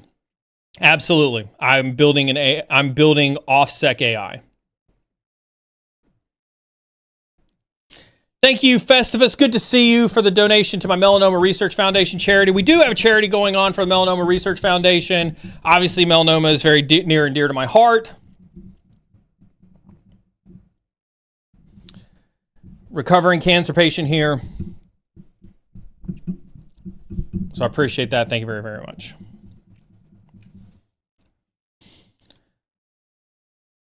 I do not think that asking a robot to do 80% of the work for you is cheating. I don't think it's unoriginal. I think if you ask AI to write something for you and you simply take it off the printing press and put it up on social media, I think that's a foul. I think that's disingenuous because it's not yours. If you haven't read over it, put your thumbprint on it before you put it up on social media, I do think that's just disingenuous. I think to each their own. You do whatever's right by you. I do think that's disingenuous. But if you're asking a robot to do 80% of the work for you, I don't think there's anything wrong with that.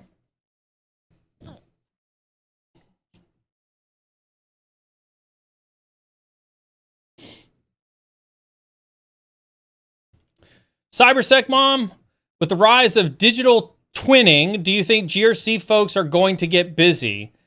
I think that GRC folks are probably going to be the most busiest in anything in the digital space moving forward. Right? I think that a whole new way of doing risk and governance in the AI space is going to turn that entire industry upside down.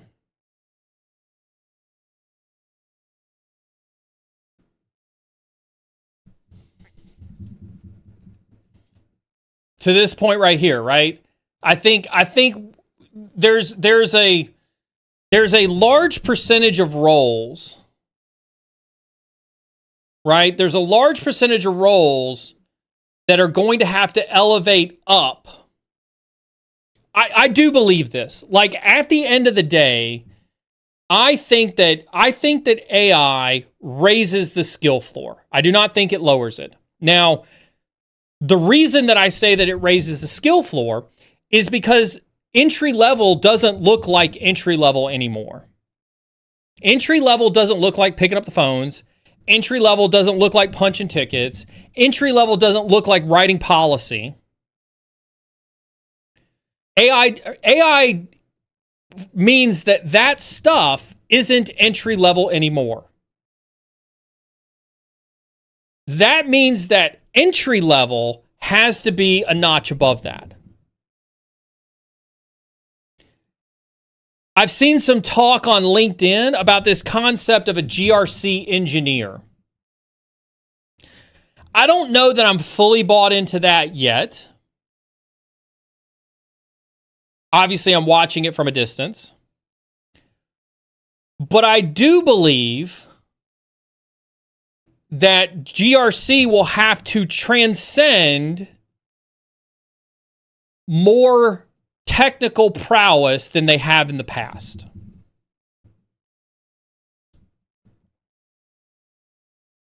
Right? I think GRC will have to understand things a little deeper than they have in the past. I'm not, now, before Nitronic Deer goes like, Neal, GRC folks already have to understand.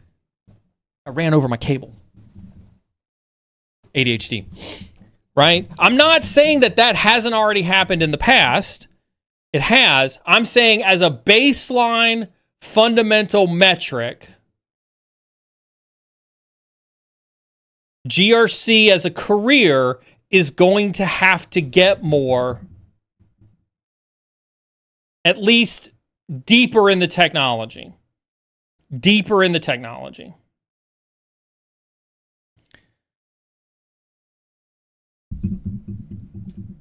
If you just got a gifted sub from CyberSec Mom, make sure you do tune into Sub Chat. Come hang out with us on Sub Chat at night. That is your free pass to what is effectively some free mentoring inside of Sub Chat at night with me.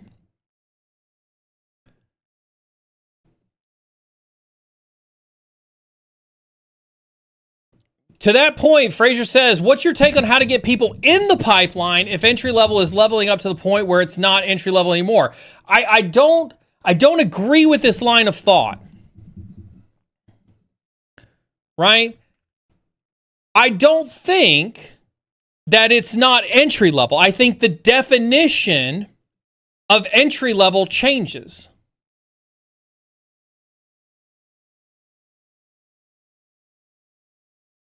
There's still entry level. It just looks differently. We've raised the bar on entry level. I think I don't think that anything has changed about how we get folks in the pipeline. I think that we have to upskill across the board. I think that we have to encourage people,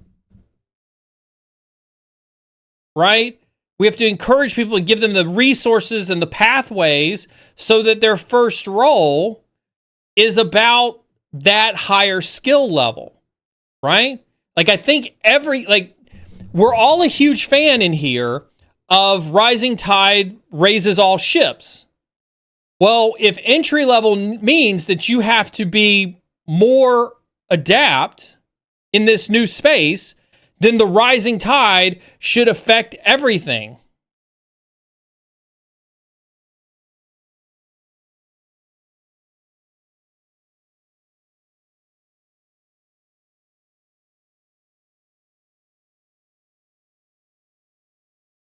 I think it's possible a GRC engineer is likened to all the strange engineer jobs that popped up outside of software engineering. Maybe a cool name attracts people.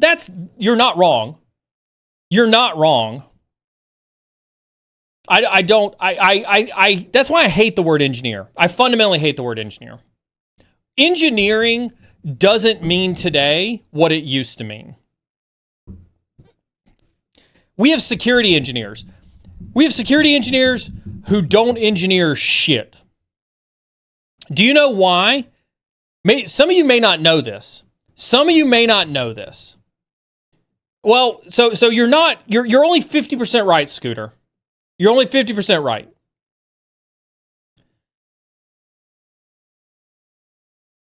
In some corporations, the reason that engineer is on a title has everything to do with pay bands. Right? In some companies, especially companies that don't have cyber mature roles in their HR system,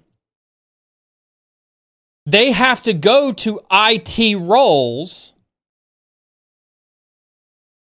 to get to the pay bands that they need to for cyber. I know this because one of the first jobs I got coming out of the Air Force was like this. Right? Exactly. Technician versus analyst versus engineer versus principal. That has everything to do with pay bands more than it has to do with people fancying titles, right? I can unequivocally tell you there are a lot of new folks in the industry who get security engineer titles not because they are seeking the engineer title, but because their HR teams make them take engineer titles because that's how they have to pay them in an engineering pay band.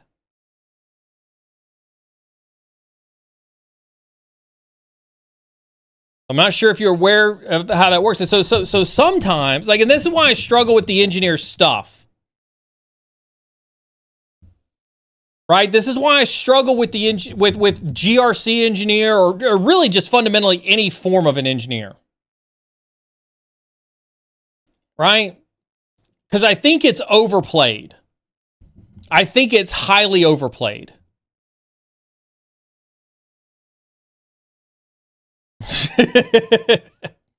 The subway engineers and the underwater ceramic engineers are amazing. I love those. Keep those going. Right? And again, I got nothing against, I'm not trying to disparage any job title, but you're not creating anything as a GRC engineer, which is why I'm not a fan of the title. Right? I'm not a fan of the title. Again, go out there and get your money. Go get paid. Hype engineer, that's right. You all are cyber insecurity engineers. There you go. I just gave you all promotions. You all are cyber insecurity engineers. Congratulations. You're all engineers. That's right. You're not wrong either, right? Also, certain titles skirt the overtime rules, right? Absolutely. Absolutely.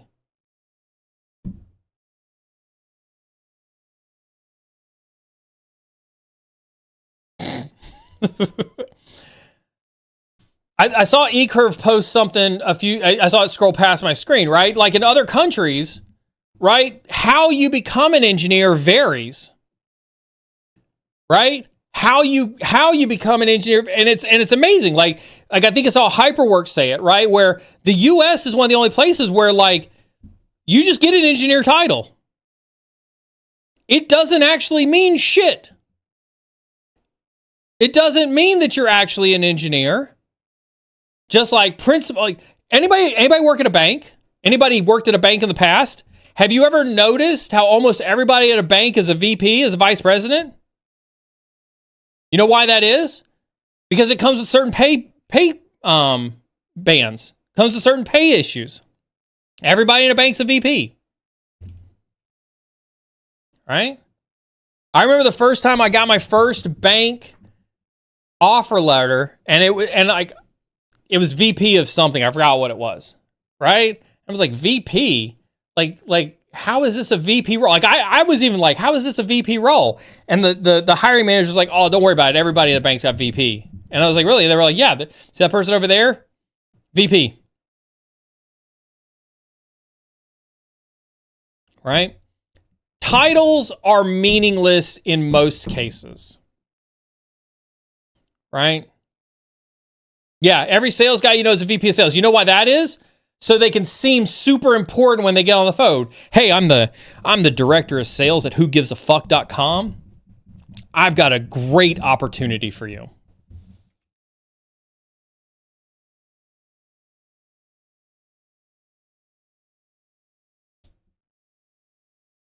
Not wrong. Not wrong.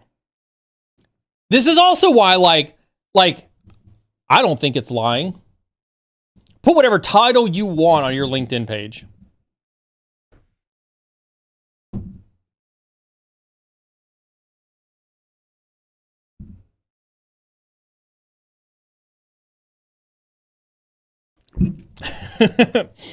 Of course, Cypher Enigma with the Rot 13 reference. Nice. Yeah. I'm very, very cynical on titles. I think titles are one of those things that people get way too hung up on titles. People get way too hung up on titles. Eker says, I have 20,000. What do you suggest I do with it? You're 20,000, whatever you want. You can have a one-on-one session with me. You can give it over to somebody to give away as a mentorship session. You can time somebody out, non-mod. We got a whole list of things you can do. Man, you can ask a priority question. You can turn on emote chat.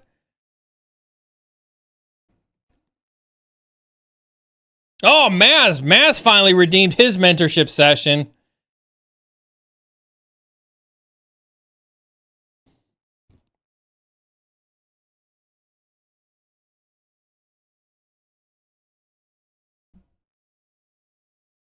You get your mentorship session anytime you want, Maz. Anytime you want, man. Let's see what else we got here. Sonic says, did you see the Battlefield 6 trailer? Yes. I've always been skeptical of Battlefield 6. We'll see how this one plays out. They absolutely destroyed the latest version of Battlefield, so, we'll see how it goes. We'll see how it goes. We'll see how it goes. Listen, hop into sub chat later. When you catch me in there in sub chat, you can get your free mentorship session sub chat. That's also what the co-working streams are for. The co-working streams are for. You earn so many points by participating in the co-working streams. We need therapy sessions during some of the co-working sprint sessions. Ugh. Some of y'all have seen some really great behind the scenes of how Neal works during some of the co-working sessions. Frazier redeemed the mentorship session. Frazier, you've gotten more mentorship sessions than you've accumulated points for.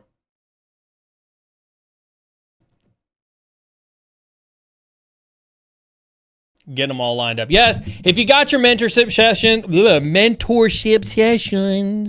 if you have redeemed your points, reach out to me. If you reach out to me in a DM, and I'll be more than happy to get you on the schedule. Be more than happy to get you on the schedule for redemption on those. If you're going to give them away, pass them off to a mod, and the mod will get the giveaway put up on there. 5,000 more points, hang out for the co-working streams. You'll get them easily there. We are going to transition to co-working here in a little bit because I do have a meeting that I've got to go to in 15 minutes. I think, is that meeting still on my calendar? Check my calendar really fast. I think that meeting's still on my calendar. We'll answer a couple more questions if you want to get them in before I head over to do some actual work. Yeah, it looks like I got a meeting in 20 minutes, actually. 20 minutes. Just as a reminder, next week is BlackHat week. Oh, I got a special stream announcement for next week. Shit, I forgot about that. We do have a special stream announcement next week. Wednesday, we're gonna have a special stream. Special, not. We're going to have a special stream. We're going to have a special stream next Tuesday. We're going to do live from BlackHat remote edition. Remote edition. Meaning I'm not going to BlackHat. I'm not going to BlackHat. However, Matt's going to BlackHat. And so I've tasked Matt with being my forward operator, and I'm going to control him like a little drone from my security operations center here in my house. And we're going to find out all the cool shit that's happening on the floor at BlackHat, and I'm going to ask him to debunk some of the crazy shit he's seeing on the floor at BlackHat. So if you can't go to BlackHat this year, tune in Wednesday, and I'm going to have a forward deployed operator known as the CEO of Query go find all the cool shit for us and report back to us. It'll be awesome. I think we're doing it at 2 p.m. on Wednesday, 2 p.m. Eastern on Wednesday. I'm checking the calendar now. 2:30 Eastern on Wednesday, live from BlackHat, forward deployed edition. Forward deployed edition.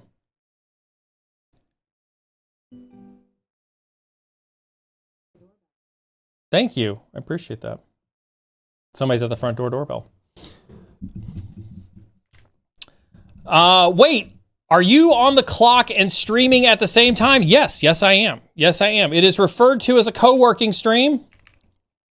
I'm dropping that in chat so you can see what it is. Beardsec and I have started to do co-working streams. Co-working is an ADHD coping tactic, meaning I stream while I work and put my task list up on screen. And we work together. There's music playing in the background. You all get to watch me as I live through the moments of being a CISO at a startup, which means I split my days between doing real work and sitting on phone calls. Today we have 3 of them that we have to sit on. And we try to focus on getting some tasks done with Pomodoro-style sprints, right? Meaning we do 60 minutes of task and 15 minutes of break, which never goes as planned. Which never goes as planned.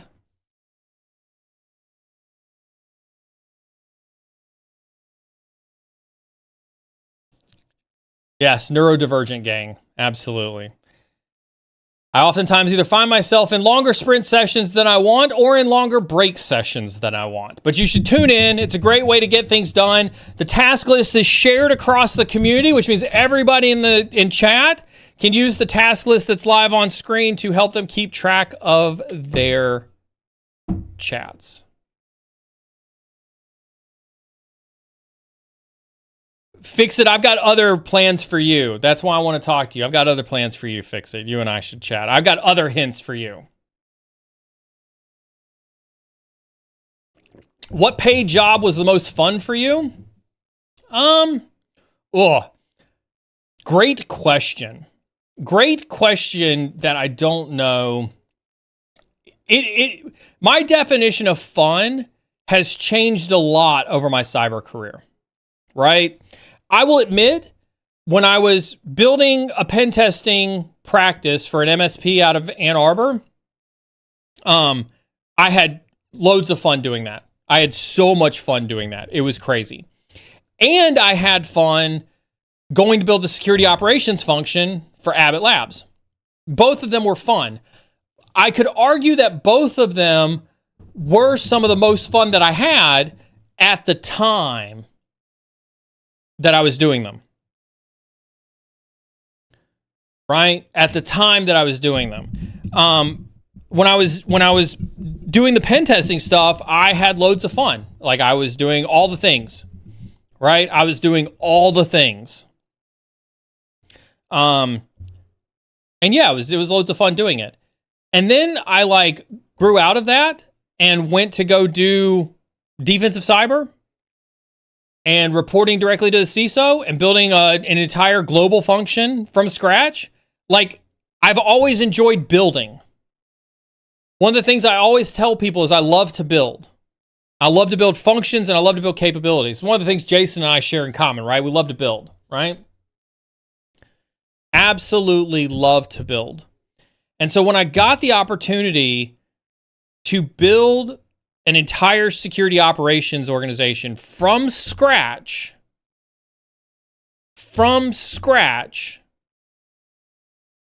I took it. And that was the most fun that I had then. I didn't know I was going to have fun doing it, but I did it. And it was loads of fun. By the way, Bobby, who was my boss at the time, we're going to have him on stream. You guys are going to love chatting with Bobby. He is quite the character. It's going to be amazing. I'm having fun at Query. Like as frustrated as I get sometimes, but I mean, I think everybody gets frustrated with their job. I'm having so much fun building with Query. I've learned more about like my love for AI has come from being in the trenches of building it with Query. Like, I've got such an appreciation for it because of building it in the trenches with Query. Hands down. And so like right now, I'm having the most fun that I've had, right? It doesn't feel like it at times, and sure, it's challenging, but it's a hell of a lot of fun, and I enjoy it. I think fun is relative, right? I do think fun is relative. I think that, did I have fun doing hacking in my younger days? Absolutely. For the same reason that you guys want to get into it, for the same reason that you're having fun with it now. It was the same reason that I thoroughly enjoyed it when I got out. I look back on those days and yeah, they were fun. They were exciting. Would I go back to those days? Not really. Not really. I wouldn't go back to those days. I'm saying that to you honestly, right?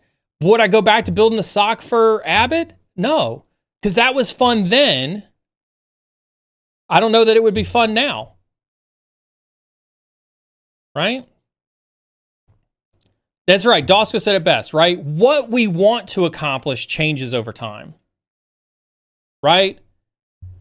I have different definitions of fun now than I did when I was doing those things.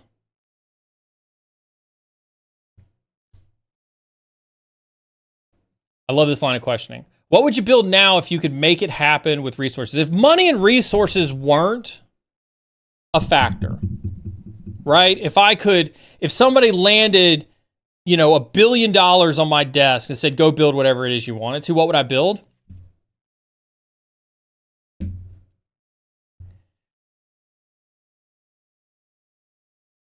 I want to help small to medium businesses. I want to help startups. I want to help people who are disenfranchised with the cybersecurity market and thinks that it takes $50 million of cybersecurity budget to protect themselves. Do you realize that companies choose not to invest in cybersecurity because they're disenfranchised with how much it costs?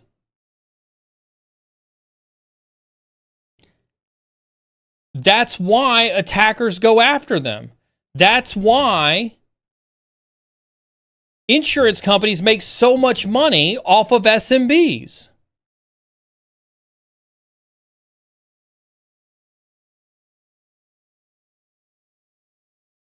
Right? I don't think I need $1 billion to build that, but if money and resources weren't an issue, that's the people that I would help. I tried one time. It's a true story. Jeff can attest to this. I can have Jeff on, and Jeff and I can talk about this. I tried really hard to build the consumer version of managed detection and response for your grandmothers and your grandfathers.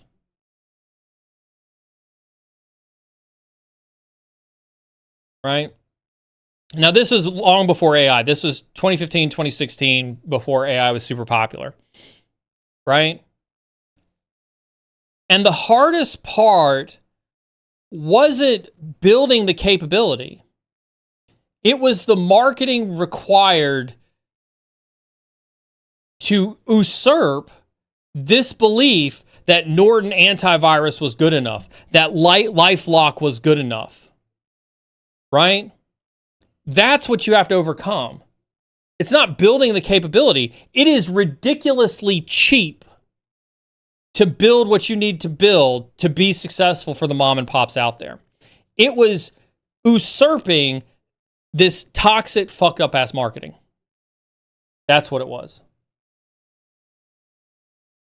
Hands down. And so, yeah, if I were to do something, it is, I want to see cyber ingrained in every part of what it is that we do. I had to help a family. I'll tell you this last story, and then I've got to prep for a meeting. Don't anybody go anywhere. We're going to do co-working streams. It'll be a great opportunity for all of us to hang out together, finish out the Friday strong as we co-work together on this Friday, right? If you're not familiar with co-working, I'll drop what it is in chat so you can participate. If you're over on one of the other platforms that shall not be mentioned, I encourage you to come on over to Twitch for co-working. That way I don't get DMC striked on all the other platforms. But I'll tell you this story. I had to help a mother recently. This was within the last 6 months. I had to help a mother recently with some forensics on her cell phone.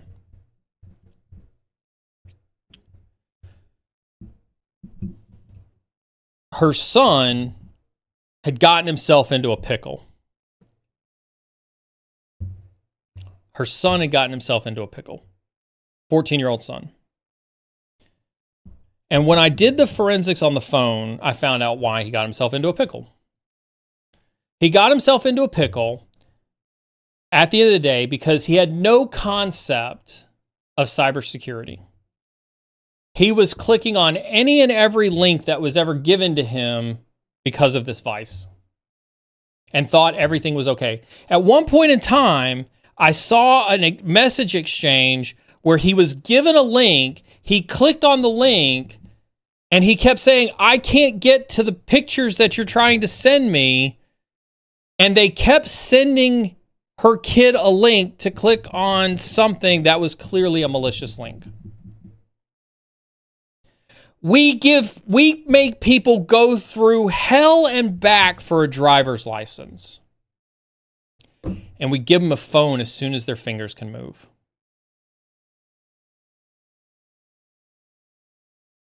We have failed to ingrain the importance of cybersecurity. And I'm not saying that people have to care about it the same way you and I care about it. That's not what I'm saying at all. But people know that guns are dangerous. People know that cars are dangerous. People know that jumping off of buildings is dangerous. People know that fire is dangerous. People don't know that phones are dangerous. That's what I'd like to see changed. That's why I came to Twitch. You know how many high schoolers watch this stream? A lot.